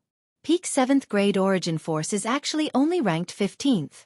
I remember that 400 years ago, the first place on the profound list was only at 6th grade origin force. The powerful one is the fortune gate. Another voice said, within the profound list's top 20, there are already 3 fortune gates disciples. I wonder how many of their disciples will be able to enter the profound list. Looking at Yuanya again, although he was the center of attention, these gazes were nothing in his eyes. He simply didn't care about what others saw and only paid attention to Duanmu Lianheng in the distance. He didn't even glance at his own name appearing on the profound list. As for Duanmu Lianheng, he felt bitter in his mouth. Although he knew that Yuanya wouldn't make a sneak attack, he didn't dare to be distracted when facing such an opponent. He could only look at the profound yellow list while being vigilant against Yuanya. At this moment, he was already somewhat regretful. The current fortune gate, not to mention him, even the Duanmu family couldn't be its opponent. Why was he so obsessed at that time to listen to Duanmu Qing's bewitchment? Of course, Duanmu Lianheng's heart was filled with despair because he wasn't the only one who was obsessed. The Duanmu family's absolute kill order was the real reason why the Duanmu family might be annihilated by the fortune gate. What other fortune gate's disciples are there before Yuanya? A series of questions arose in the hearts of the crowd. Everyone's gaze shifted from Yuanya's calm face to the vortex. Whoa. Another profound star appeared and fell into the 11th position. A blood-red name appeared. Fortune Gate's Shen Songzi. Shen Songzi? Xiao Hua was also stunned, and the strangeness in his eyes became even stronger. Because other than protecting Zhai Xingzi and the others in the Thousand Demons Sacred Realm, Xiao Hua had never let Shen Songzi fight. Xiao Hua couldn't imagine how the profound Yellow Order knew Shen Songzi's strength. Moreover, its evaluation of Shen Songzi's strength was also so objective.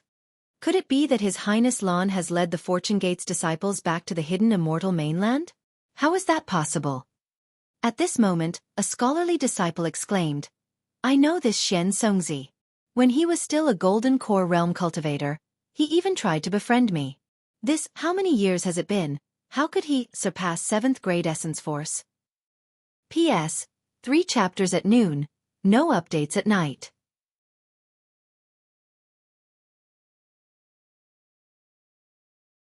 Chapter 4490. That's right, that's right. As soon as the Confucian cultivator opened his mouth, more than 10 Confucian cultivators who knew Shen Songzi also shouted, We also know Shen Songzi. It's impossible for him to be on the Shen ranking, let alone be ranked 11th. Miss Nan. Murong Jiang takes a deep breath, suppressing the incomparable horror in his heart, and raises his voice to ask, Can your Zhai Xing Lu be sure that this mysterious yellow list is the one issued by the mysterious Yellow Order? Junior can guarantee it. Nan Huayue answered without hesitation.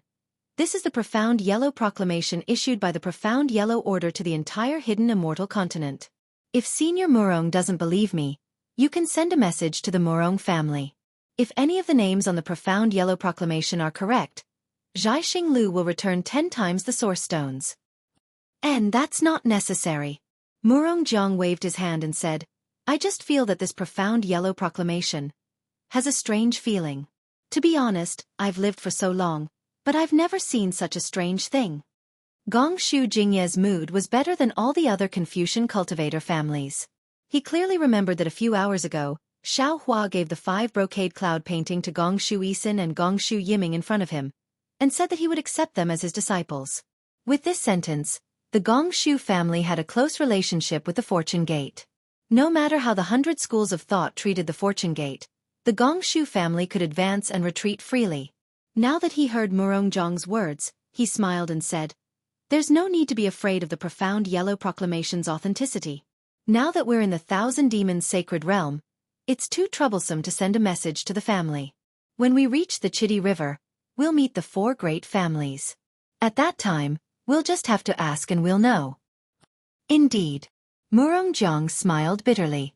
He also understood in his heart that with Zhai Xinglu's ability, how could they make a mistake? Whoa. Then, without any suspense, the name Fortune Gates Daoist Jingting appeared in the 10th place. Daoist Jingting was a famous nascent soul cultivator on the hidden immortal continent, and many Confucian cultivators knew him. Suddenly, Xiaohua thought, the golden condor and white lion strength is quite good. Why aren't they on the profound yellow proclamation? Well, at this time, another profound star appeared on the profound proclamation, Chang Yuan. She was ranked 8th. Chang Yuan? How could this be? This is my Chang family's. Chang Yuan? A slightly hoarse voice sounded. Everyone looked inside the halo. An old man with white hair and beard couldn't believe his eyes. He stared at the Shen board and exclaimed, I remember more than 200 years ago. She seemed to have become a disciple of a Confucian cultivator. Naturally, no one would believe the old man's words because the old man was just a borderline master. If he wasn't the leader of an aristocratic family, he definitely wouldn't have the qualifications to sit together with Murongjiang and the other great grandmasters. Some of the Confucian cultivators who knew the Chang family snorted at the old man's words. How could a 7th-grade Confucian family have a Taoist disciple who was ranked in the top 10 of the profound ranking? Seeing that the people around him didn't believe him, the old man didn't dare to say anything more. He only looked in the other direction and saw that the Fu clan's disciple also had doubts in his eyes. He stared at the Xian ranking and waited. Whoa. Another Xian star followed closely behind, and with a boom, it shattered the 7th name, and then the name Fortune Gates Yuzhongquan appeared in front of everyone's eyes. Not bad, not bad. This must be my Chang family's Chang Yuan. The previously doubtful Chang family's old man shouted excitedly. Back then, Chang Yuan and Yuzhongquan were engaged. If there were people with the same name in this world, there could be one Chang Yuan, but it's impossible for both of them to have the same name. That's right. The Fu clan's Confucian cultivator also shouted, I also think it's impossible. That Fu Jiwen must be my Fu clan's Fu Jiwen. Although the profound yellow board was a hunting list, in their eyes, it was also a kind of glory. Fu clan, Chang clan, and the Yu clan who had yet to come to the Thousand Demons sacred realm. When could they be so conspicuous in front of other aristocratic families? Although the Fu clan and Chang clan knew that only Xiaohua knew the truth, who would dare to ask him? The 2 Confucian cultivators spoke so loudly, their intention to beat around the bush was self-evident. Xiaohua didn't care about the 2 aristocratic families. In the past, Yu Zhongquan, Chang Yuan, and Fu Jiwen weren't valued much in his family. Since they had entered the Fortune Gate, they had already separated from his family. Xiaohua looked at the profound board and nodded inwardly. This profound yellow board is quite interesting. It actually detected that Yu Zhongquan and Chang Yuan are husband and wife in such a short time. Among the hundreds of thousands of Fortune Gate disciples, there are indeed many of their descendants. Even 30% of the people on the profound board are their disciples. It makes sense for them to be ranked before Fu Jiwen and Yuan Ya. Moreover, from the looks of it, among the disciples I arranged, other than Lu Yi and Zhang Hong, most of them have also appeared. There are also some disciples who are stronger than them, either Confucian cultivators or Buddhist cultivators.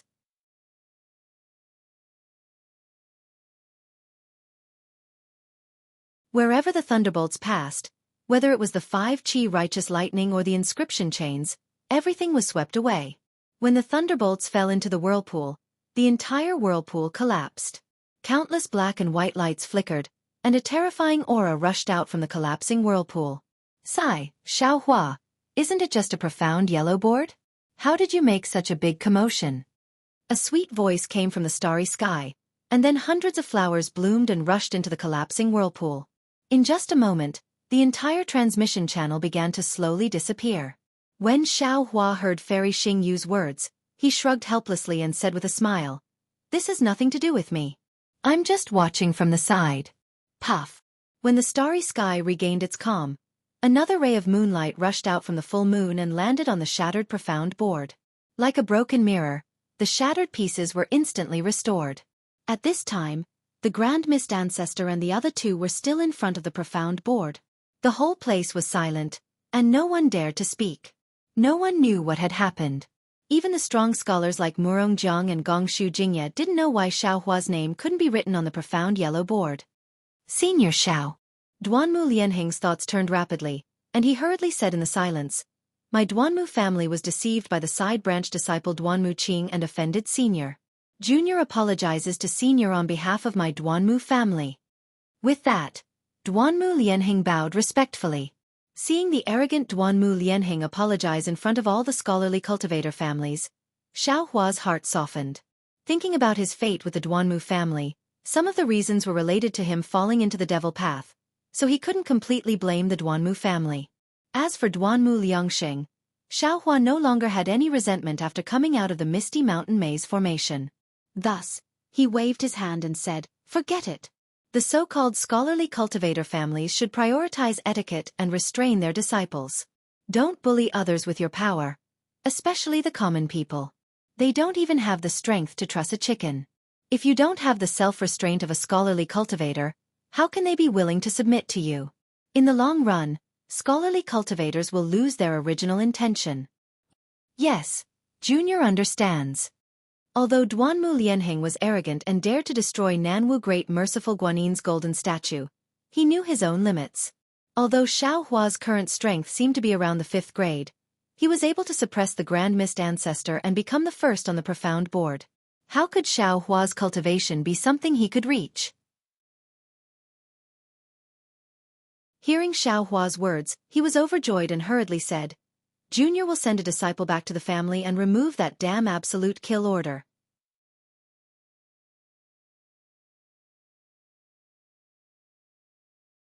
Chapter 4491. That won't be necessary. You might as well use that dictum of death as a lesson, Xiao Hua said with a smile, looking at Duanmu Lianheng with interest. Duanmu Lianheng was stunned. At first, he didn't understand. After all, with the existence of the dictum of death, the Duanmu family and the Fortune Gate were enemies. The Duanmu family might not care about Xiao Hua, but they were afraid of the Fortune Gate. However, a moment later, Duanmu Lianheng's heart trembled. He immediately understood Xiao Hua's meaning. Because Xiao Hua didn't care about the Duanmu family's dictum of death, even if he was facing the Duanmu family's patriarch, Duanmu Tianji. Where did Xiao Hua get his courage from? Not only because of the Fortune Gate in Xiao Hua's hands, but also because of Xiao Hua's own strength. The Duanmu family's patriarch was at least a literature star. If Xiao Hua didn't care, then Xiao Hua's strength was definitely at 9th grade essence force. Realizing Xiao Hua's true strength, Duanmu Lianheng's face heated up. He knew that this was Xiao Hua's punishment for the Duanmu family. After all, no matter how powerful the Duanmu family was, they were a first-class family. Throughout the history of Confucian cultivators, there had never been a Confucian family that dared to issue a dictum of death to a 9th grade essence force cultivator. Since the Duanmu family dared to do something that no one dared to do, from today onwards, anyone who mentioned the Duanmu family's dictum of death would naturally treat it as the Duanmu family's humiliation. Senior knows. Duanmu Lianheng said respectfully. Junior doesn't dare to make a decision on this matter. After we reach the Star Moon Palace, Junior will ask the Patriarch to personally make a decision. All right. Xiao Hua had no intention of arguing with Duanmu Lianheng and casually waved his hand. Many thanks, Senior. Duanmu Lianheng hurriedly retreated, not daring to say anything more. As for Duanmu Qing, whose dantian had already been shattered by Yuanya, needless to say, the Duanmu family definitely wouldn't dare to let her live. Senior. Duanmu Lianheng had just retreated when Murong Jiang flew out again. He bowed and said, "This Junior also offended you that day. Since Brother Duanmu has asked for forgiveness, this Junior will also ask for forgiveness." In Xiao Hua's eyes, Duanmu Lianheng and Murong Jiang were slightly different. Xiao Hua didn't like Murong Jiang's schemes. He glanced at Yuanya. He said, "Yeah, give him a punch his teat. Don't kill him." "Yes, master." Receiving the order without demur, Yuanya waved his right hand, and his fist shot out like a meteor. Murong Jiang knew that this was the end of the karma of the day when he had punched Xiao Hua in front of the god and devil's blood pool. He was secretly happy in his heart, and hastily urged his true qi to resist. Boom! Yuan Ye's fist hit Murong Jiang and a soft rumbling sound was heard. Although Murong Jiang had already resisted, but his defensive Zhen Qi was still crushed by the fist with irresistible force. A strange aura, which seemed to be the nemesis of righteous Qi, invaded Murong Jiang's body. In particular, Yuan Ye's fist carried a kind of invincible power, and Murong Jiang's body was sent flying far away like a pebble. A moment later, Murong Jiang's complexion turned pale, and he flew back in a somewhat sorry state. Xiao Hua nodded and said, "The grudges between you and me can be considered settled. There's no need to mention it again in the future. However, this Xiao still wants to remind you that no one in this world is much smarter than another. You might be able to scheme for a while, but you won't be able to scheme for a lifetime. Any scheme will be exposed sooner or later." Yes, this junior understands. Murong Jiang didn't dare to say too much. While suppressing his injuries, he replied, "All right, Miss Nan." Xiao Hua turned to Nan Huayue and said, "This Xiao is going to see the palace master. Send me there. Senior, please." Nan Huayue respectfully raised her hand and pointed. The full moon once again overflowed with moonlight. "N." Xiao Hua nodded and said to Mo Jianli, "You and Yuanya, come with this old man." "Yes, senior," Mo Jianli respectfully replied, but Yuanya didn't utter a word. He followed Xiao Hua into the full moon, and when Mo Jianli also stepped into the full moon, the entire challenge starry sky suddenly became a boiling cauldron of voices. All the Confucian cultivators had gone crazy. They all talked at once, and everyone had a kind of excitement. That's right. How many Confucian cultivators on the hidden immortal continent could see such a grand scene with their own eyes? Not to mention the Confucian cultivators of the star-picking tower. Even the entire hidden immortal continent went crazy. Today's update of the mysterious yellow list was a special event for the Fortune Gates disciples. The Fortune Gates disciples were like stars, illuminating the entire hidden immortal continent. After the time it took to eat a meal, the entire space gradually calmed down. Nan Huayue said with a smile on her face, "Seniors, let bygones be bygones. The challenge starry sky is just a competition. There are many more to come." Sigh. Meng Qing sighed and said, "Back then, when this old man recited the ancient saying, 'There is a scenery before my eyes, but I can't see the way,' Cui Hao wrote a poem on it, I always felt that it wasn't good enough. Now that I've seen Taoist Master Zhao's generosity, our so-called challenge starry sky is really insignificant. Why do we have to mention it again? This time? It's fine if we don't compete." Nan Huayue nodded and said, "If that's the case, then this junior will make it clear. Although seniors don't plan to continue the challenge starry sky, the source stones that seniors paid. Forget it, forget it. Don't mention those vulgar things again." Meng Cheng waved his hand and said, "If the source stones aren't refunded, then so be it." "Thank you so much, Senior Meng." Nan Huayue replied with a smile. However, before she could finish, Gongshu Jingye's heart stirred again and he said, "Miss Nan, this old man knows that your Zhaixing Lu possesses many secrets of the 3 continents. There are even many that were lost by my 100 schools of thought. How about this? We won't refund the source stones for the challenge starry sky. You only need to tell us why Taoist Master Zhao's name can't be written on the profound proclamation." This. Nan Huayue hesitated and said, "This junior doesn't know if this is possible. Please wait a moment."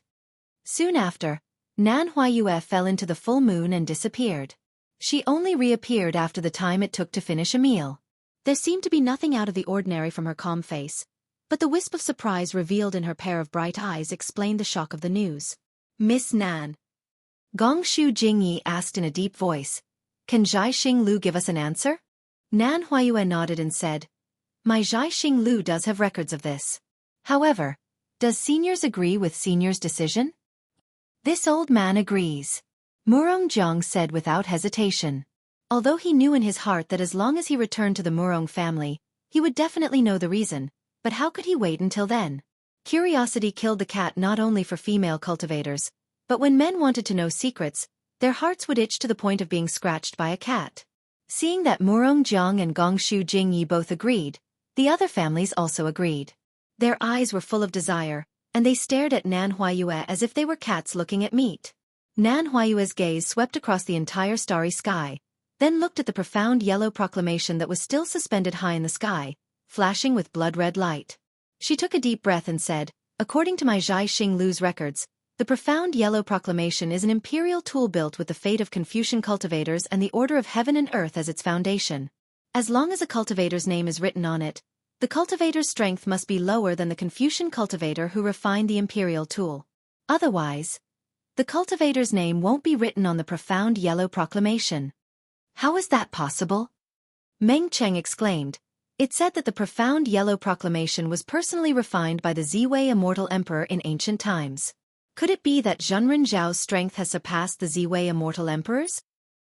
If he had surpassed the Ziwei immortal emperor, he would have already ascended to heaven, right?"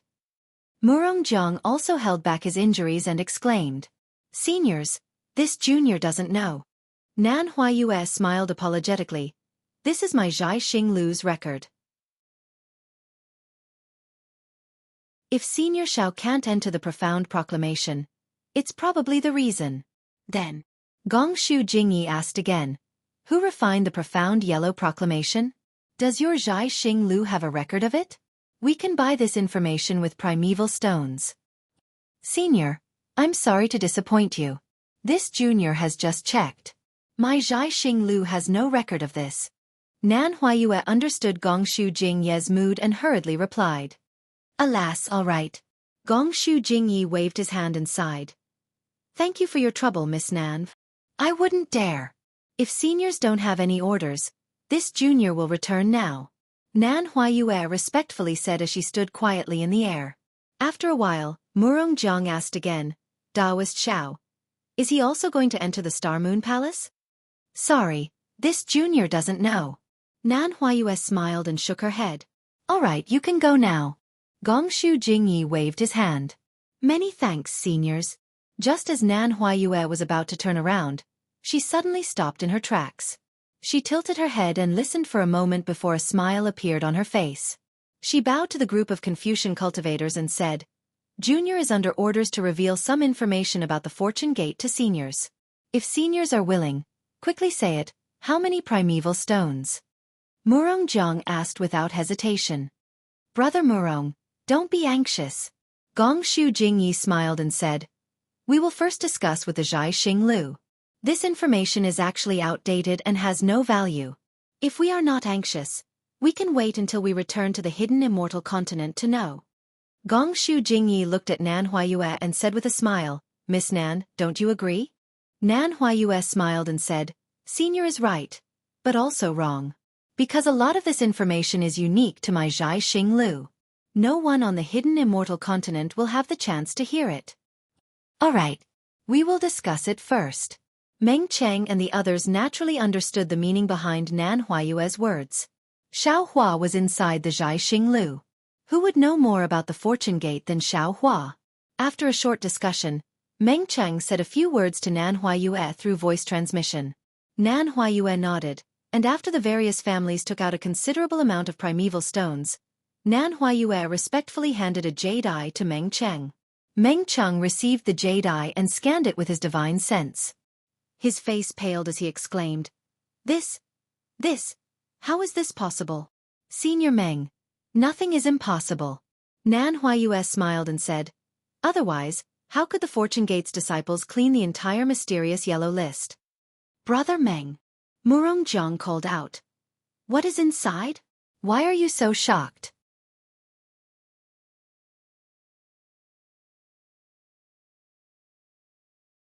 Chapter 4492. Brother Meng, recite it quickly. Gongshu Jingyi was getting impatient. This old man also wants to know what kind of earth-shattering event these 100 Fortune Gate disciples with cultivation of 5th grade and above and several hundred nascent soul disciples with cultivation of 4th grade and above have done. Several hundred nascent soul disciples? Meng Cheng sneered. You underestimate the Fortune Gate too much. They have more than several hundred nascent soul disciples. How can there be so many? Gongshu Jingyi sucked in a breath of cold air and exclaimed. Could it be that they have several thousand nascent soul disciples? That's impossible. Murong Jiang refused to believe it. How could the Immortal Palace allow the Fortune Gate to nurture so many nascent soul disciples? Meng Chang smiled faintly and recited, "The Immortal Palace has dispatched the Lunar Temple's great general Sun Gu to lead 500,000 immortal soldiers to attack the soaring Dragon Mountain range of the hidden Immortal Mainland's Yu province. The immortal soldiers laid down an inescapable formation to trap the soaring Dragon Mountain range. However, not only was the soaring Dragon Mountain range's defensive formation powerful, it was also too large. The inescapable formation was unable to completely trap it. The soaring Dragon Mountain range's Fortune Gate resisted the immortal soldiers for more than a year. Later, Sun Gu invited the Immortal Palace's 64 constellations to descend to the lower realm and lay down a constellation formation to tear apart the soaring Dragon Mountain range's defensive formation, revealing the Fortune Gate's true identity. Although the Fortune Gate's young lord Li Xiang was only a mid-nascent soul cultivator, there were close to 1 million Fortune Gate disciples in the soaring Dragon Mountain range, and there were 5,000 Golden Core disciples. The million Fortune Gate disciples were fearless as they faced the Immortal Palace's immortal soldiers head-on. Great General Sun Gu was shocked. Ever since the Dao extinction era, there had never been a Dao sect on the hidden Immortal Mainland, not to mention a sect with 1 million disciples. The soaring Dragon Mountain range's Fortune Gate had crossed the Immortal Palace's bottom line. Great General Sun Gu led 500,000 immortal soldiers and generals, and with the assistance of the 64 constellations, he prepared to battle the Fortune Gate's million disciples, intending to annihilate them all. But at this time, Fortune Gate's Fu Jiwen appeared with several thousand disciples. Fu Jiwen was a Confucian cultivator who had refined his soul back to the void. His strength was close to mid-7th grade, and his 5,000 disciples, most of their names were unknown. Great General Sun was alarmed. Half of the 64 constellations were sent to meet Fu Jiwen. Unexpectedly, before the two armies clashed, Fortune Gate's Wang Bianfei arrived with several thousand disciples. Wang Bianfei, a Confucian cultivator, a grandmaster who had refined his spirit to return to the void. His strength was close to the upper 7th grade of elemental energy. His 5,000 disciples were all around the 4th or 5th grade of elemental energy.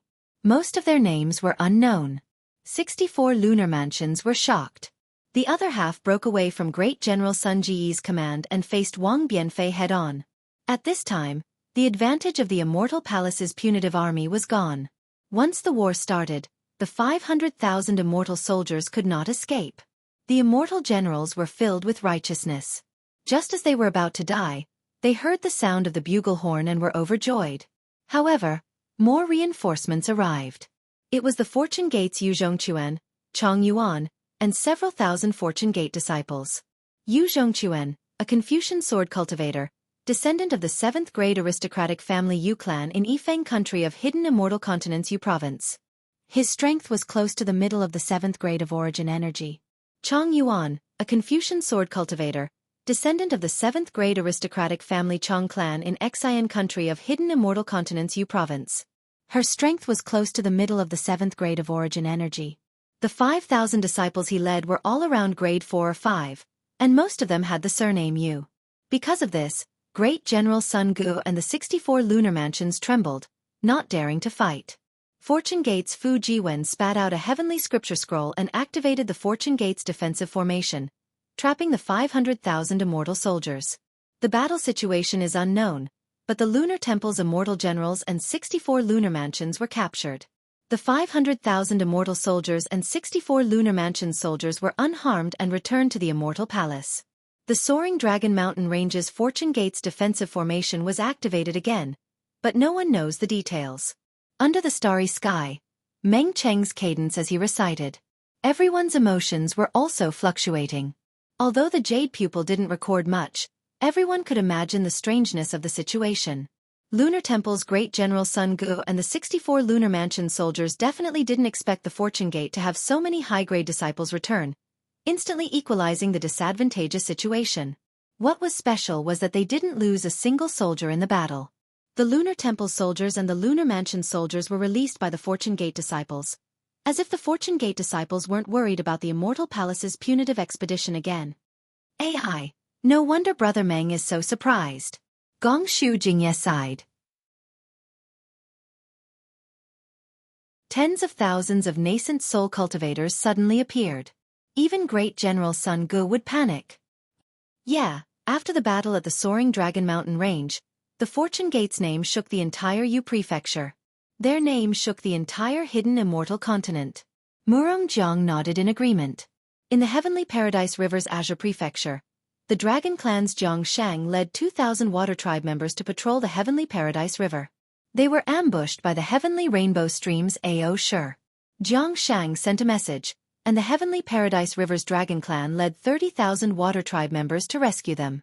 Unexpectedly, the Heavenly Rainbow Stream's Dragon Clan set up another trap and sent 100,000 Water Tribe members to besiege them. In the battle, the Heavenly Paradise River's Dragon Clan gradually showed signs of defeat.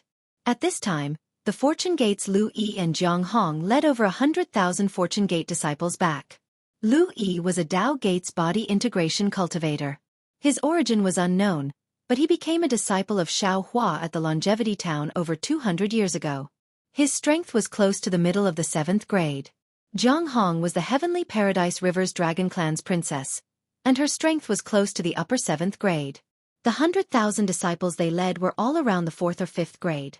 Half of them had the surname Lu, and they were extremely strong.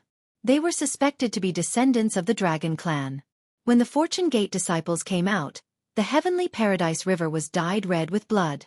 None of the 100,000 Water Tribe members of the Heavenly Rainbow Stream managed to escape.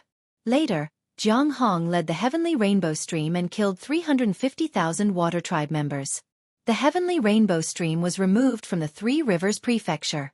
Gongshu Jingye was dumbfounded, and he was speechless for a long time. After a while he asked again, Brother Meng, you didn't misread, right?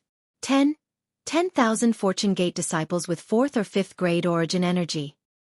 That's right. Meng Qing nodded. Moreover, half of these disciples are descendants of the Dragon Clan. Is the Fortune Gate invincible? Duanmu Lianheng was in a daze. Not to mention the various families' martial grandmasters, all the Confucian cultivators present were speechless. When they saw the change of the mysterious yellow list earlier, they felt that it was exciting and interesting. Now, after hearing Zhai Xinglu's news, they finally understood how terrifying the Fortune Gate was. These 100,000 disciples could easily wipe out all the Confucian cultivators below the 3rd grade aristocratic family from the hidden immortal mainland.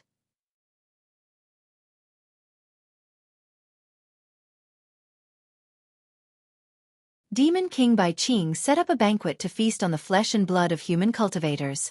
Xiao Hua flew into a rage, and with a wave of his hand, 200,000 Fortune Gate disciples appeared, killing more than 500,000 demonic beasts from Bai Qingyu, Sky Concealing Ridge, and Ancient Bell Mountain. The blood of the demonic beasts spilled all over Bai Qingyu. In this battle, Fortune Gate's Shen Songzi and Daoist Jingting appeared, both Tao Gate's body integration cultivators with peak 7th grade origin force. Fortune Gate's Yuanya appeared and killed several 7th grade origin force great demons. Fortune Gate's Black Bear, Golden Eagle, and White Lion appeared. All of them were star-plucking realm cultivators with 6th grade origin force.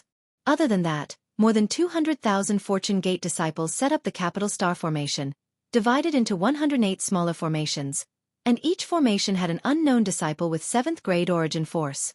After the bloodbath in Bai Qingyu, the 3 great sages of the demonic beast race, the golden-winged Great Peng, the flying feather-void beast, and the 5-colored sea god shell were transported to Bai Qingyu through the Great Sage Hall. The battle between Xiao Hua and the 3 great sages is unknown. We only know that the Fortune Gate disciples were ordered to flatten Sky Concealing Ridge and destroy Ancient Bell Mountain. One day later, the battle between Xiao Hua and the 3 great sages ended, and the 200,000 Fortune Gate disciples were ordered to return to Bai Qingyu. The 3 demon kings admitted their sins and offered Bai Qingyu, Sky Concealing Ridge, and Ancient Bell Mountain to the Fortune Gate to atone for their sins. Sky Concealing Ridge and Ancient Bell Mountain fell into the hands of the Fortune Gate's Golden Eagle and White Lion, and Bai Qingyu was bestowed to the Merchant Union. After that, the 3 great sages returned to the Great Sage Hall. Xiao Hua expelled the 3 demon kings and ordered more than 200,000 Fortune Gate disciples to escort the soaring Dragon Mountain Ranges disciples back to the hidden immortal mainland, and the Fortune Gate disciples pointed their swords at the hidden immortal realm. Along the way, anyone who stood in the way of the Fortune Gate's army was killed. Starting from Bai Qingyu, the Fortune Gate annihilated 2 demonic beasts, 2 demon kings, 23 great sages, and no less than 600,000 demonic beasts. Thinking of this, Meng Qing raised his head and looked around, saying, at this point, the Fortune Gate's disciples' fame is like the sun in the sky. Not only has the hidden immortal mainland shocked, but also the 1,000 demonic beasts' sacred ground. Xiao Hua's fame has reached its peak.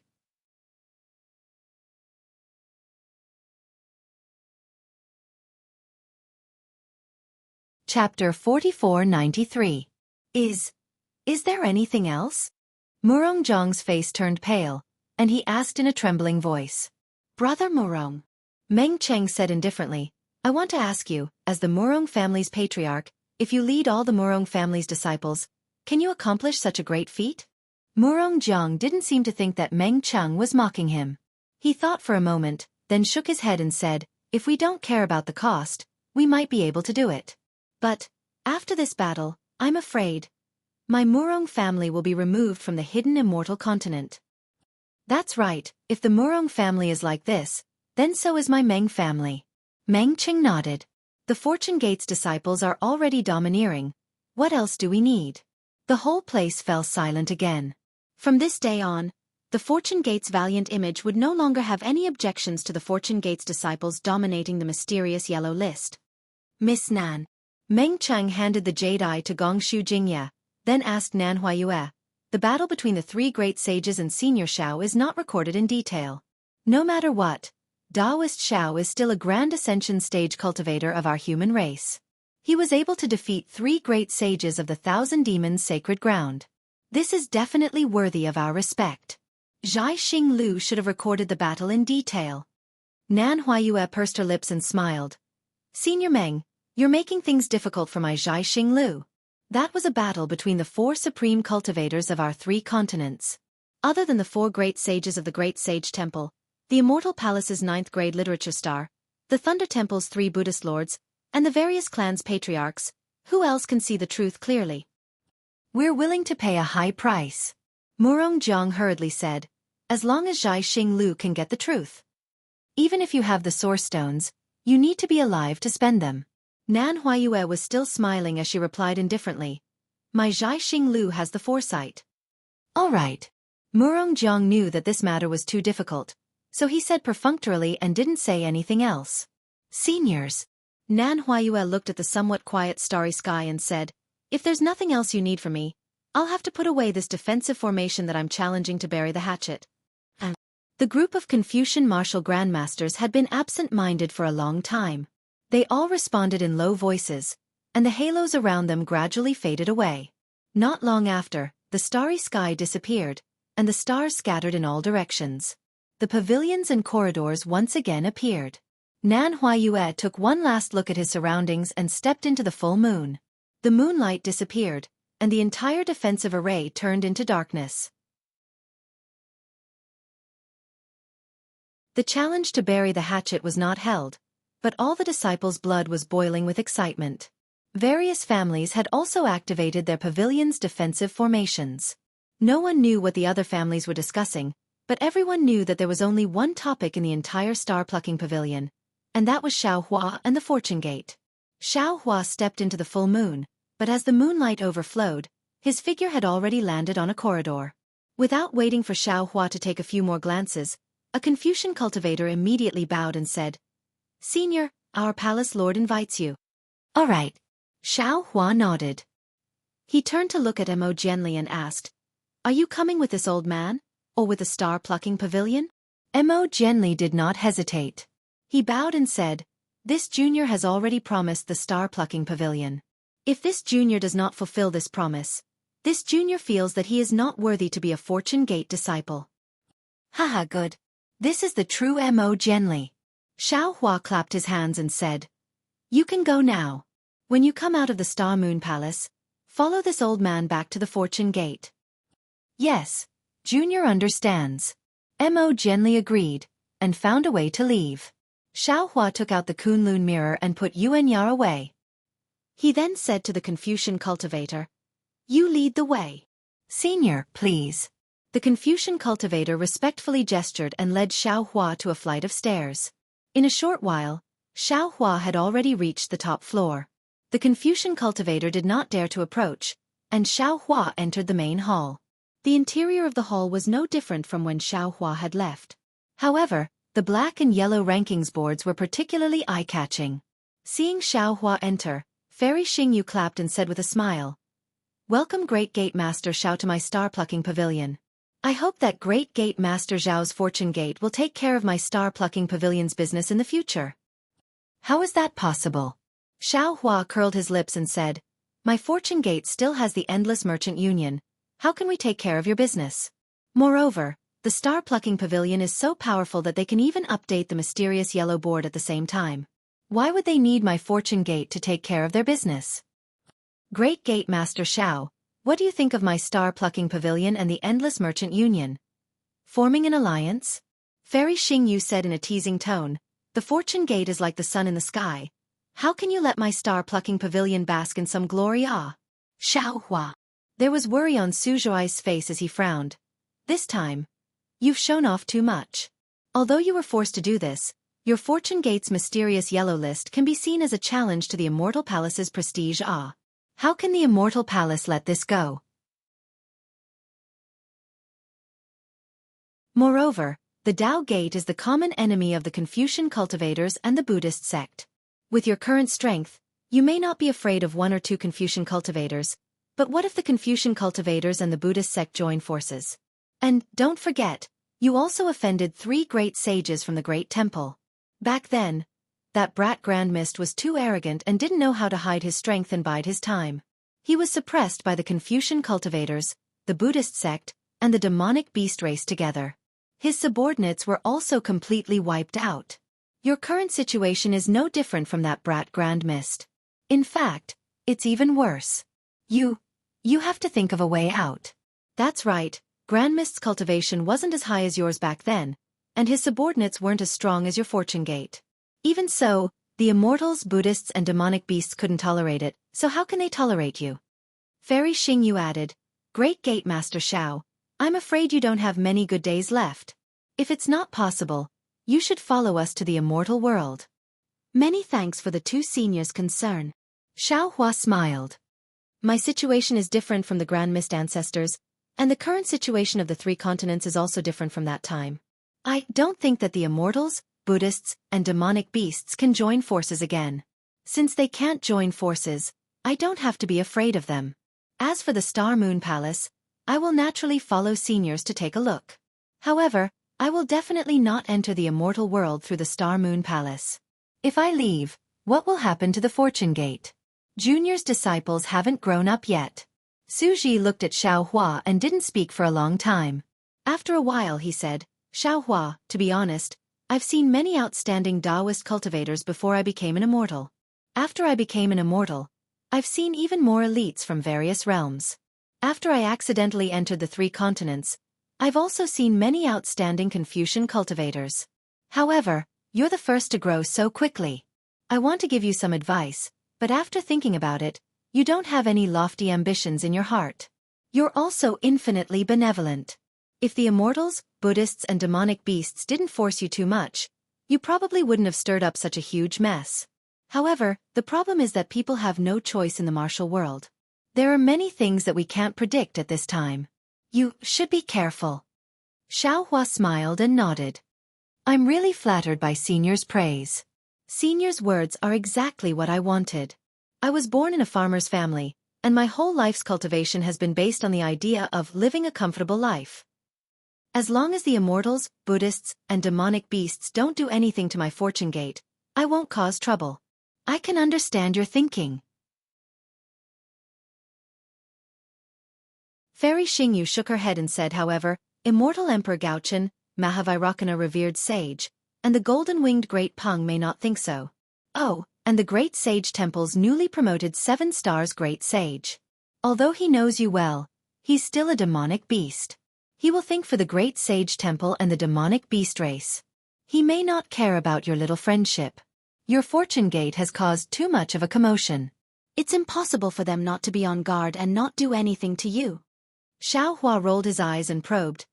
"Junior's fortune gate may be in trouble, but that's in the future. Senior's star-picking tower may be in trouble now, right?" Fairy Xingyu was stunned and asked curiously, "Xueqi, what do you mean?" Could it be that someone is coveting star-picking tower? Xueqi immediately understood and probed. Yes. Xiaohua smiled and said, Junior is curious. Someone actually dares to have designs on the two seniors. Which aristocratic family is it? Fairy Xingyu's face instantly turned frosty. She said coldly, They're really tired of living. I don't know which aristocratic family it is. Xiaohua replied. However, it seems that most of them are Star-Picking Tower's disciples. Xueqi glanced at Fairy Xingyu and said, I've already told you to show more of your strength when necessary. I'm afraid that the 7th grade essence force that you have displayed has caused your subordinates' ambitions to soar. Who is it? Fairy Xingyu asked. How would I know? Xiaohua's neck stiffened. I just met them. You? Why didn't you investigate? Fairy Xingyu was so angry that she almost jumped up. Star-Picking Tower doesn't belong to me, Xiaohua said with a smile. Moreover, didn't Senior remind me when I went out earlier? Don't have designs on Star-Picking Tower? Damn it! Fairy Xingyu cursed. Forget it. Xueqi could tell that Xiaohua was angering Fairy Xingyu. He waved his hand and said, Let Xiaohua explain the situation. Yes, Senior. Xiaohua stopped smiling and explained what he had encountered.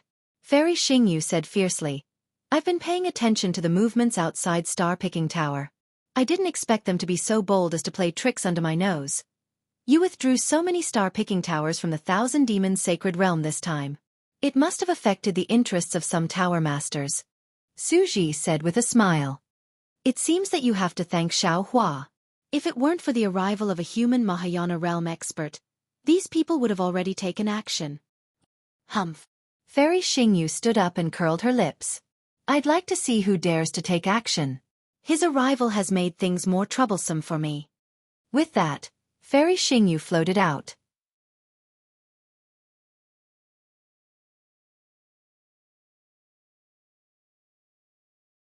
Chapter 4494. Seeing Fairy Xingyu leave, Xueqi shook his head slightly and said, Alas, she's so strong. Xiaohua's heart skipped a beat, and he said in a low voice, Senior, this. Why don't you say it in front of her? Xueqi put away the expression on his face and replied indifferently. Why should I say it? Senior. Xiaohua wanted to play matchmaker and said, Actually, how can you not understand Senior Xingyu's thoughts? Sometimes, the window paper still needs us male cultivators to poke through it. Xueqi looked at Xiaohua meaningfully and said, Do you know what I'm thinking? I don't know. Xiaohua answered honestly. Then don't say too much. Xueqi said angrily, Just take care of yourself. Among the 3 continents, you're the one with the most trouble now. Hee. Xiaohua smiled and said, Senior, don't worry. Junior knows what to do. Well, I know that every cultivator has their secrets, and you're no exception. Xueqi nodded. I don't want to probe too much. Oh, by the way, Fairy Xingyu and I sensed some fluctuations related to the secrets of heaven in the direction of the Hall of Heroes.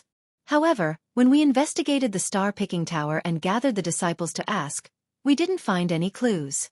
This matter. Is it related to you? Secrets of heaven? Xiaohua was slightly stunned. After thinking for a moment, he nodded and said, Junior saw the Hall of Heroes in the Hall of Heroes and had some understanding of karma. If the secrets of heaven are related to karma, then it's related to me. Hiss. Xueqi gasped and said in surprise, The way of karma? One of the 3,000 great Taos, the way of karma? You actually know how to cultivate the way of karma? Xiaohua shook his head and said, Junior doesn't know what the way of karma is. Junior just met a woman named Xueqi on the Dawn Rain continent. She gave me 2 jade slips, one was the sun shrouding art, and the other was the heaven control technique. Junior first cultivated the sun shrouding art, then dabbled in the heaven control technique. This so-called heaven control technique might have some relationship with the karma that Senior mentioned. Xueqi. Xueqi frowned, and a rare solemn expression appeared on his face. He transmitted a voice transmission. Are you sure her name is Xueqi? Xiaohua was startled and also nodded and said, That's right. It's Xueqi. This Junior won't remember wrongly. Xueqi thought for a moment, then raised his hand. A lightning net the size of a fist appeared in his hand. As he waved his hand, the lightning net flew out and covered the space several hundred feet around them. As the lightning net entered the space, obscure fluctuations appeared in the space. Xiaohua. Xueqi transmitted his voice again. Does Xueqi have any obvious characteristics? There are no obvious characteristics. Seeing how serious Xueqi was, Xiaohua didn't dare to be negligent and honestly replied, "She's a beautiful woman." "Is that woman so beautiful that you can't forget her?" Xueqi asked. "Even if you don't think about her, she will still appear in your mind. Or do you want to forget her, but you can't forget her?" Xiaohua smiled bitterly and said, "Yeah. Could it be that Senior has encountered it before? I don't have the same opportunity as you." Since Xueqi already knew, his face regained its calmness and he replied indifferently, "I just saw such a record in a secret record of the immortal realm." Xiaohua was even more anxious and transmitted his voice in a low voice. "Senior, can you explain in detail?" Xueqi didn't answer him. Instead, he closed his eyes and used his thumb and forefinger to pinch the space between his eyebrows, rubbing it gently. A wisp of lightning flickered between his eyebrows. Xiaohua didn't dare to disturb him and only watched quietly. After a moment, Xueqi opened his eyes and sighed. "Xiaohua, do you know about Qingqiu Mountain?" "Qingqiu Mountain." Xiaohua shook his head almost without thinking. "This junior doesn't know. Then do you know about the nine-tailed fox?" Xiaohua still shook his head. "This junior doesn't know. Qingqiu Mountain is a barren mountain in ancient times, and the nine-tailed fox clan lives on this mountain. The nine-tailed fox clan knows yin and yang and is good at transformation. They are often associated with the powerhouses who changed the world in ancient times. Moreover, every nine-tailed fox is a rare beauty in the eyes of humans, and also a rare demon in the eyes of demons. Let's put it this way. The nine-tailed fox is a demon condensed from the most beautiful yin in the world. It is a fatal temptation to every existence with yang aura. However, they don't seem to reveal their true appearance to any human or demon, and would only take out their illusory appearance unless they decide to follow that person or demon for life. Of course, no one can tell whether it's an illusory appearance or their true appearance, which is why no one knows how beautiful they are." Although Xueqi was transmitting his voice was still very low and he continued. "It said that the nine-tailed fox clan has always started their name with Zhou. If I'm not mistaken, the Xueqi you met is a descendant of the nine-tailed fox of Qingqiu Mountain." Seeing Xueqi so solemn, Xiaohua asked curiously, "This Xueqi said she's not from the Dawnrain continent, but this junior doesn't know where she's from either. Could she really be from Qingqiu Mountain?" "That's absolutely impossible." Xueqi shook his head. The nine-tailed fox of Qingqiu Mountain would never come to the present realm. She could only be a descendant whose bloodline had wandered to the lower realm. Also, could there be some taboo in Qingqiu Mountain? Xiaohua asked again. Xueqi nodded. "That's right." If it weren't for the three continents, this Su wouldn't have dared to say the three words Qingqiu Mountain. "Why?" Xiaohua asked curiously. "Don't ask why, this Su doesn't know either." Xueqi replied. "This Su is merely a punisher of the Punisher Palace." Hiss. Xiaohua was stunned and stared at Xueqi. "Then why are you telling this junior all this, senior?" Say. Xueqi sighed in a rare instance and looked up towards the distance, his gaze seemingly piercing through time and space as he said, "Because this Su had received guidance from the nine-tailed fox before ascending to immortality. Later, after ascending to immortality, I obtained somewhere in the immortal realm the legacy of the Qingqiu Mountain lineage that had fallen to the immortal realm. Although this Su's divination technique is evolved from thunderbolts, its foundation is still the legacy of the Qingqiu Mountain." Xiaohua smiled bitterly. "You seem to be saying too much, senior. You don't have to tell this junior all this." "No." Xueqi shook his head. "This Su had long predicted that you were fated to meet this Su. Previously, this Su only thought that you were related to the Xingyue Palace, but I didn't expect that you were actually related to the nine-tailed fox. Think about it, that Xueqi. How did you get to know her?" Boom. When Xiaohua heard this, it was as if he was suddenly enlightened. His body shook as if he had been struck by lightning. He looked at Xueqi with a dumbstruck expression and muttered, Xueqi said that what she wanted this junior to do was too difficult. It would take 10,000 years or even 100,000 years to accomplish it. Therefore, she did not tell this junior what she wanted this junior to do. She is indeed a cunning nine-tailed fox. She is indeed a nine-tailed fox who knows yin and yang. Xueqi sighed. If she hadn't been able to predict that you would meet this Su in the 3 continents, you would have to cultivate for 100,000 years before you could ascend to the immortal realm and meet this Su. Xiaohua was confused again and smiled bitterly. Could it be that finding senior is what Jiuxia wants this junior to do? To be precise, it's to find the inheritance that Qingqiu Mountain left in the immortal realm, not to find this Su. As Xueqi spoke, he tapped between his eyebrows, and the lightning mark between his eyebrows flashed again. When a thumb-sized lightning ball appeared, Xueqi instructed, Xiaohua, use vigorous thunderbolt to collect this lightning ball. Be careful. Don't expose the thing inside the lightning ball. Yes. Seeing that Xueqi was so serious, Xiaohua hurriedly tapped between his eyebrows. Several thick lightning threads appeared and landed on the lightning ball, waiting for it to fall between Xiaohua's eyebrows. Xueqi let out a long sigh and ordered again, remember, this matter and this item must not be known to anyone. Otherwise, your life will be in danger. Even this Su won't be able to survive. Xiaohua nodded. This junior is the best at this kind of thing. That's good. Xueqi gave a rare smile. This item is Qingqiu Mountain's inheritance. You should be able to comprehend it when you're cultivating Fury of Thunder. Oh right, your so-called mastery of heaven and earth must be related to this inheritance. You should be able to comprehend it when the conditions are right. If that's the case, then Jiuxia must be related to this item. This junior can then pass this item to Jiuxia with peace of mind? Xiaohua asked doubtfully. It should be.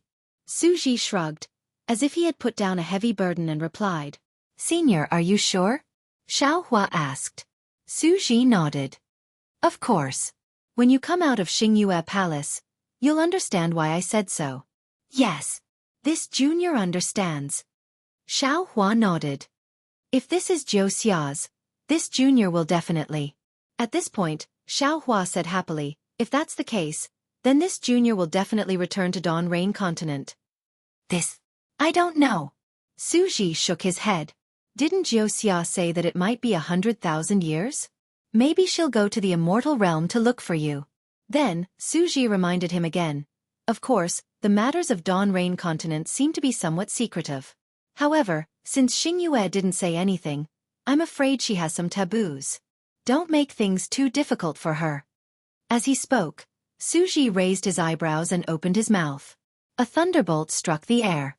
The thunder net that had previously been hidden in the void revealed itself and entered Xueqi's mouth along with the thunderbolt. In just a few breaths, Fairy Xingyue returned with a murderous look on her face. How was it? Xueqi asked, did you find it? Humph, I don't dare to say anything about the 3 continents, but within Xingyue, there's nothing I can't do. Fairy Xingyue replied with a cold snort. Xiaohua smiled and asked, in that case, other than Zhai Xinglu, it also involves the hidden immortal continent? Fairy Xingyue glared at Xiaohua and said fiercely, it's only been a few days. Why are you becoming more and more like Xueqi? Can't you say something nice?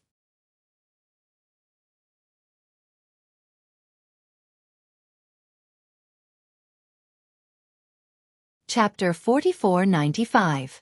Hearing this, Xiaohua looked at Fairy Xingyu innocently, touched his nose, and said, I'm not like Senior Su, but like Senior Su, I like to seek truth from facts. Humph. Seek truth from facts. You have the nerve to say that. You touched your nose again. Fairy Xingyu replied.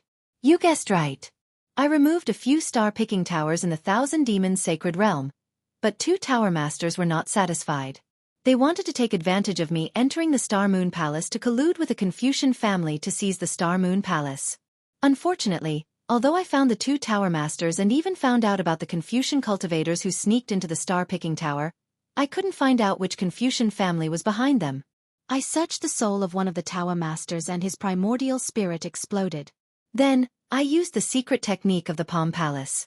That Confucian cultivator's primordial spirit didn't explode, but I couldn't find anything. It's really strange. Xueqi said indifferently, don't worry. You have a lot of time before the Star Moon Palace appears. But then, Xueqi suddenly raised his head and looked to the east. He whispered, I'm afraid. You don't have time. Sure enough, Fairy Xingyu also looked in that direction and smiled bitterly. You're right. Xiaohua released his divine consciousness in surprise. Unfortunately, he didn't find anything. After a few breaths, Xueqi and Fairy Xingyu looked solemn. Fairy Xingyu said to Xueqi, think about it carefully. What are we not prepared for?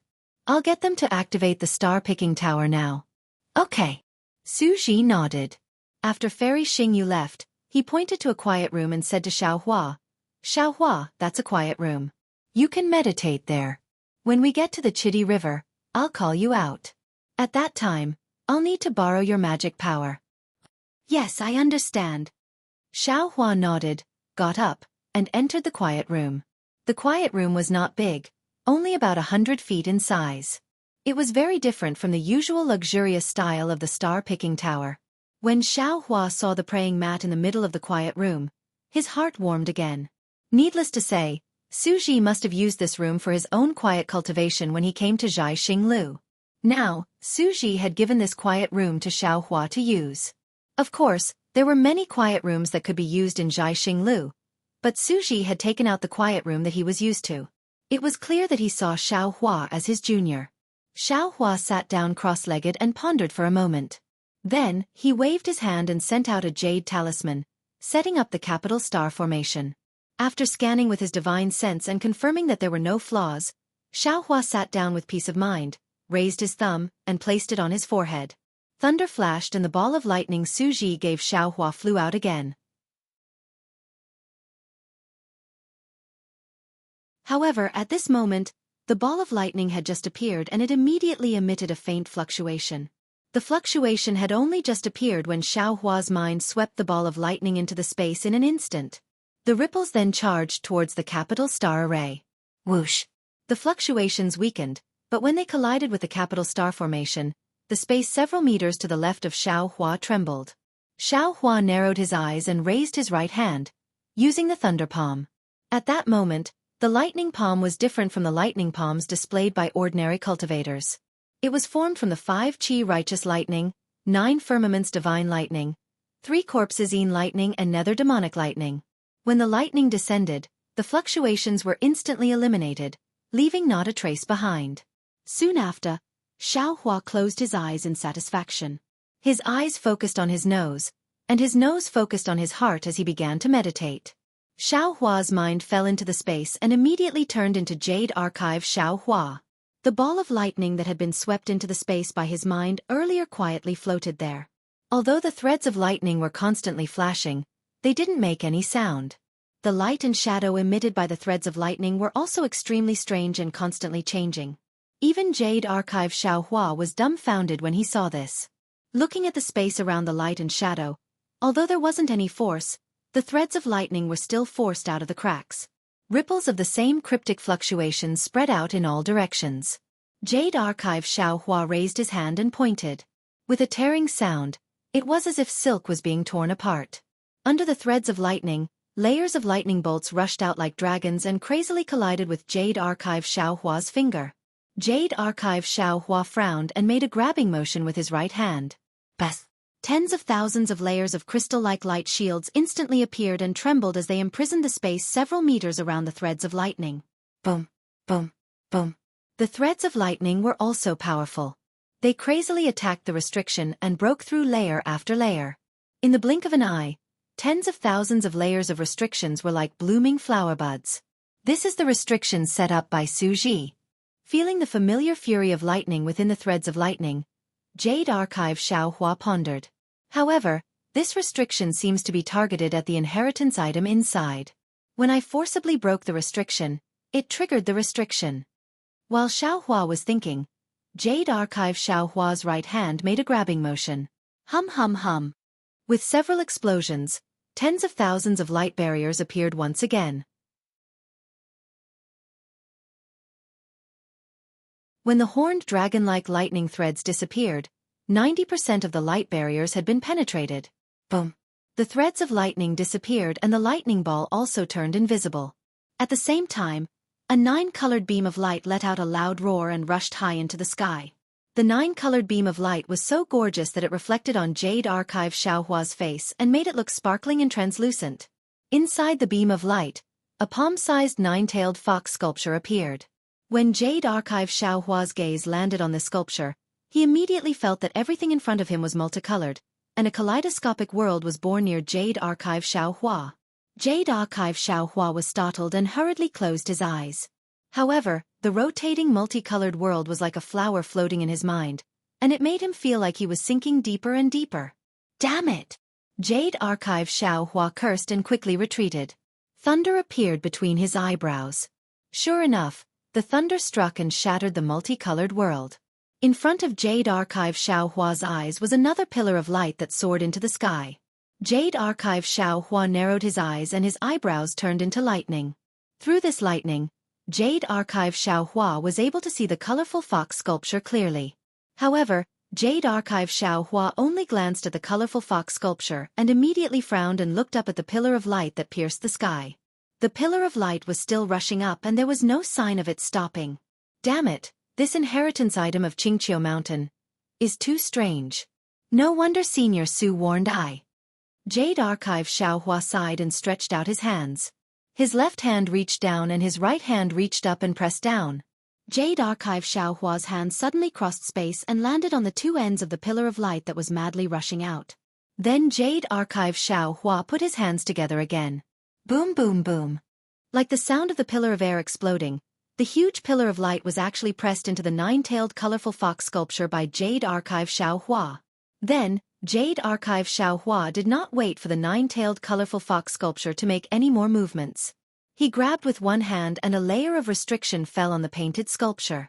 The painted sculpture then returned to its calm state. The Jade Archive Xiaohua frowned slightly and looked at the painted sculpture. He saw that the endless waves of light appeared again.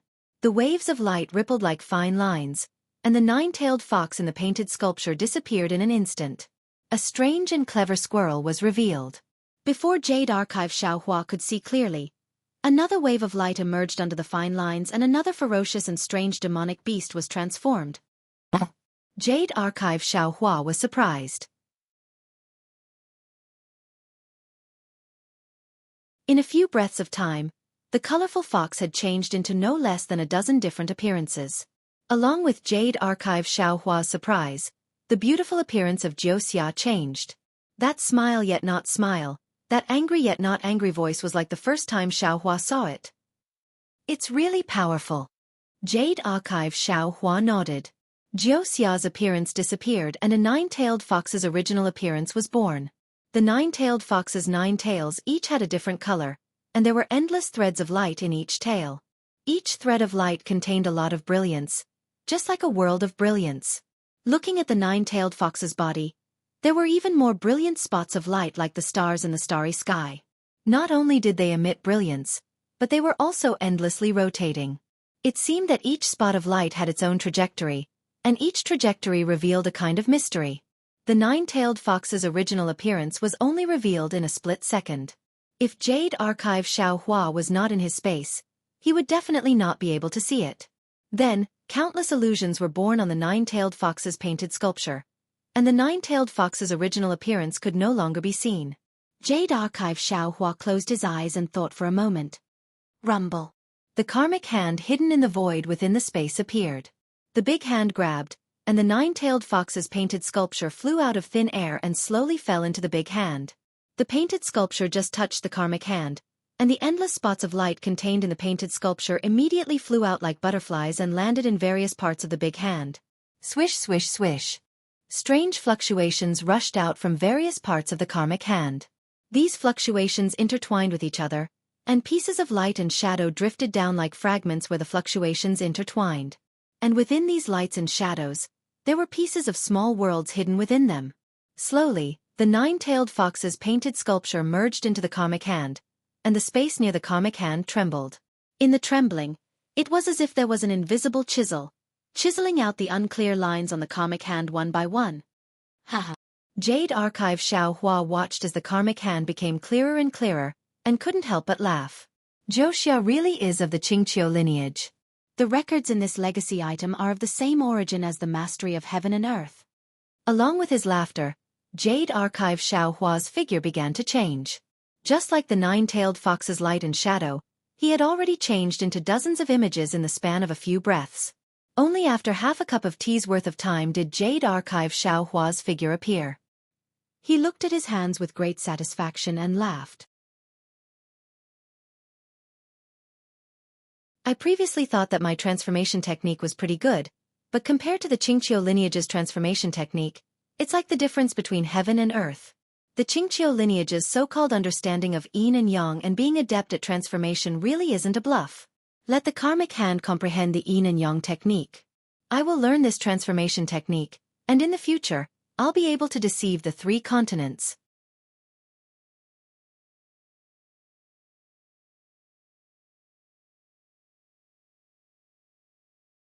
Chapter 4496.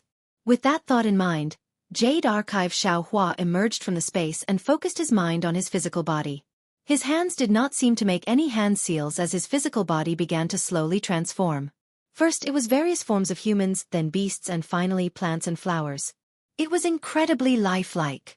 At the same time that Xiaohua was cultivating the Qingqiu sect's secret art, the dozens of pavilions outside the star-plucking tower were now spinning faster. The flames and colorful lotuses that were the silhouettes of light before were now clouds, while the star-plucking tower that was shaped like a pagoda was now slowly becoming oval. As the clouds fell into the sky, pillars of noble qi crashed down. As the pavilions spun, rays of starlight swayed and appeared. The light screen of stars and moon also gradually rose from the pillars of noble qi. Rumble. When the space hundreds of miles around the star-plucking tower was filled with clouds and starlight, the entire ground began to shake. Amidst the rumbling, the star-plucking tower was uprooted out of thin air. Beneath the ground, the star-plucking tower's foundation broke through the ground. Rocks tumbled and mountain ridges collapsed. A 1,000-mile-long ship flew out from the ground. Lightning arcs flashed around it as it rose into the air. The ship looked similar to the Thunder Ship, but in reality, there was a huge difference. The star-plucking tower in the center of the ship alone was something the Thunder Ship did not have. Moreover, the lightning arcs around the ship looked powerful, but in reality, they were still relying on the power of the clouds, stars, and moon. They were far less powerful than the Thunder Ship. The flying ship first soared into the sky. Countless great qi pillars in the void crashed into the defensive array outside the ship. Auspicious clouds floated out from the defensive array. Woo-woo. Amidst the whistling of the wind, the flying ship began to slowly fly towards the rising sun. Xiaohua hid in the quiet room to cultivate. In the beginning, his physical body still had some shape and could transform into all things in the world. However, in the end, his body no longer looked like a body, nor did it have a fixed shape. It turned into a stream of light and also turned into floating clouds. Spots of light were finally born in the capital star array, as if stars were flashing in the sky. In front of Xiaohua's eyes, the colorful world that he saw when he used the lightning escape to its limit was faintly born again. Xiaohua did not dare to slack off, nor did he dare to further comprehend that level. He merely maintained his original state, carefully comprehending and observing the state of his physical body. The secret arts of Qingqiu flowed in his mind like a clear spring. After an unknown amount of time, the light spots in the entire space flickered and instantly gathered together. Xiaohua's silhouette was revealed. At the same time, thousands of phantoms emerged from the silhouette like a peacock spreading its tail. When the phantoms were annihilated, Xiaohua's smiling figure quietly stood in mid-air. At this moment, Xiaohua seemed to be standing in the air, yet also seemed to be drawn into the void. His body seemed to be in the light, yet also seemed to be in the darkness. Between the light and the darkness, strands of twisted light rapidly flowed out of Xiaohua's body. The distorted Xiaohua seemed to be both real and illusory at the same time. He was stepping on the boundary between real and illusory. So that's how it is. A smile appeared at the corner of Xiaohua's lips. It had more charm than before, but the compassion in his black and white eyes did not change at all. Xiaohua mused to himself. So-called transformations are nothing more than the combination of light and physical body. The inferior would use the physical body to drive light and shadow, the mediocre would use light and shadow to power the physical body, while the superior would fuse light and shadow together with the physical body. It's a pity. Even if the Qingqiu lineage knows that yin and yang are adept at transformations, they would never know that there is a light escape technique in this world, one that allows one to hide in light as an escape technique. Light and shadow would fuse with the physical body at a superficial level, and the physical body would fuse with light and shadow at a profound level. In the end, the art of yin and yang is the true foundation of the Qingqiu lineage, while transformations are but a minor detail. And yet, I was able to comprehend the surface of it in such a short period of time. Senior Su, the immortal realm's enforcer of punishments, had not gained much from the legacy of Qingqiu Mountain for so long. Aside from the fact that Senior Su had never practiced the art of heaven and earth manipulation before, it is also because Senior Su does not possess a demon form and could not grasp the mysteries of the demon's cultivation of the power of stars and moon. More importantly, Senior Su has never refined the rainbow bone, which means he could not comprehend the mysteries of light and physical body. Xiao Hua's brow lifted at the thought, an indescribable elegance appearing between his brows. He floated up from the praying mat, raised a hand and grasped. His hand instantly turned into a sheet of light and shadow, and the hundreds of jade talismans that had been laid out in a formation fell into his hand like swallows returning to their nest. Just as he put away the jade talismans, a faint voice wafted from outside the sanctuary. "Xiao Hua, this junior is here." Xiao Hua hurriedly replied. "Is something the matter, Senior Su? The Chitty River is up ahead. If you don't have anything urgent to cultivate, come out of seclusion first." Xueqi did not use his divine ability, but only transmitted his voice softly from outside. Xiao Hua flew to the door of the sanctuary, urged his body to pass through the pavilion, and appeared in front of Xueqi. He smiled and said, "This junior has already finished his meditation and was waiting for Senior to summon me." Xueqi's gaze swept over Xiao Hua, and he could not help but be surprised.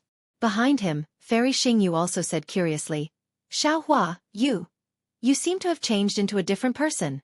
Xiao Hua touched his nose and said with a wry smile, "Seniors, what do you mean? I've only been cultivating in seclusion for dozens of days. Why do I seem to have changed into a different person?" The ancients have said that a scholar who has been away for 3 days should be looked at with new eyes. Fairy Xingyu looked up and down at Xiao Hua again, pursed her lips, and said with a smile, "This sentence is especially suitable for you. Previously, you were like a Xiao Hua. Although you were budding, you were abnormally shy and had a bit of a dusty aura. But now, this Xiao Hua has bloomed. Not only is its fragrance assailing the nose, but it is also glorious. Even if light dust falls on it, it will produce a luster. Not to mention other things, just this little habit of yours of wiping your nose. It looked a little funny before, but now, it has a kind of cute and attractive charm. Even I can't help but feel a sense of familiarity." "Elder sister," Xiao Hua said with a wry smile, "can you not be so mushy? Why does it sound like there's a lot of cosmetics?" "Xingyue is right," Xueqi said meaningfully. "You have indeed made me look at you in a new light. Senior, you flatter me." Xiao Hua understood tacitly and bowed. "This is all thanks to Senior's kindness. This junior dares not forget it." Xueqi helped Xiao Hua up and said, "Opportunities are opportunities. This is the will of the heavens." "What are the two of you doing behind my back again?" Fairy Xingyu asked. When she saw the two of them acting like this, she immediately understood something. "If you give Xingyue to Xiao Hua, I will consider telling you."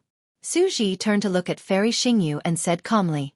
When Xiao Hua heard this, he smiled wryly in his heart and thought, "Senior Xiao, are you trying to help me or set a trap for me?" Xiao Hua naturally wanted Xingyue, but Fairy Xingyu clearly had her own plans and had no intention of handing it over to him. When Xiao Hua encountered the betrayal of the two Zhai Xing Lu, he did not express his intentions. He only asked Fairy Xingyu to investigate it herself. He had already made his attitude clear in advance. Zhai Xing Lu had nothing to do with him. Since Fairy Xingyu saw that there were some problems with Zhai Xing Lu, she must be able to predict that Zhai Xing Lu would be in chaos in the future. Given this, Fairy Xingyu might have the intention of entrusting Xiao Hua to him.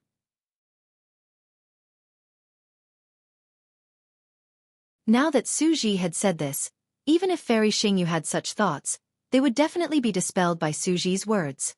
Sure enough, Fairy Xingyu smiled coldly and said, "It's up to you whether you want to say it or not." The matter between two men has nothing to do with me. I just taught a few more secret techniques of the immortal world. Who doesn't know how to do it? Teach me if you have the ability. Xueqi retorted sarcastically, as if he was looking for trouble. Fairy Xingyu was slightly taken aback. However, after a moment, she smiled and said, "Of course I know how to. However, that will have to wait until he reaches the immortal world. Let's go." Xueqi glanced at Fairy Xingyu, knowing that she was warning him. However, he did not take it seriously and said, "The Star Moon Palace is already close at hand. Aren't you anxious at all?" Phew. Fairy Xingyu straightened up and stretched. Her slender body was not much different from Xueqi's. Then, Fairy Xingyu yawned and said lazily, "I was naturally excited the first few times. However, I'm used to disappointment now. Even though I've made so many preparations for the appearance of the Star Moon Palace, I don't dare have any more extravagant hopes when I think about the possibility of failure." Xueqi frowned and said, "Didn't I tell you? With Xiaohua's help this time, there won't be too much of a problem. Your divination technique." Fairy Xingyu smiled slightly and asked in return, "If there was a well-tested divination technique in this world, would you still be banished to the 3 continents? If your divination technique was really useful, would you still need to explore the Star Moon Palace for the 9th time? In this world, there are many fickle people. There are many feelings of loss and loneliness. Change is the essence of the heavenly way. You and I are just ordinary immortals. We can't take a peek at the heart of the heavenly way." Needless to say, Xueqi could already sense the deep sense of loss in Fairy Xingyu's tone. Xiaohua also understood that Fairy Xingyu's heart had been hurt by the 2 traitorous stargazing tower masters. Thus, she had doubts about the entire Star Moon expedition. Xueqi opened his mouth, wanting to say something. However, when the words reached his mouth, he swallowed them back down. This was because Fairy Xingyu also knew what she should say. Xiaohua did not need to say more. However, Xiaohua might not know what Fairy Xingyu wanted to hear. Therefore, Xiaohua glanced at Xueqi and said to Fairy Xingyu with a smile, "Fairy, what are you saying? In the eyes of the tens of thousands of humans and demons who entered the Star Moon Palace, you are the heavenly way." They racked their brains to enter the Star Moon Palace and find their own opportunities inside. However, how could they know? You were the one who found the Star Moon Palace.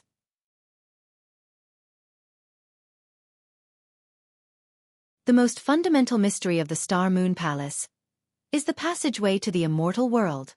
Humph, of course. Women were the most fickle. Xiaohua's strong flattery made Fairy Xingyu's face instantly look better. She rolled her eyes at Xueqi and said, "Can't you say something nice? P.S. I'm glad to hear that Bai Zhibao and Li Tong got married yesterday. I wish the golden couple 100 years of happiness and a long life together." You're tuning in to the Xueqi's Martial Arts Saga YouTube channel. Don't forget to subscribe and join us on this journey to catch the most captivating stories.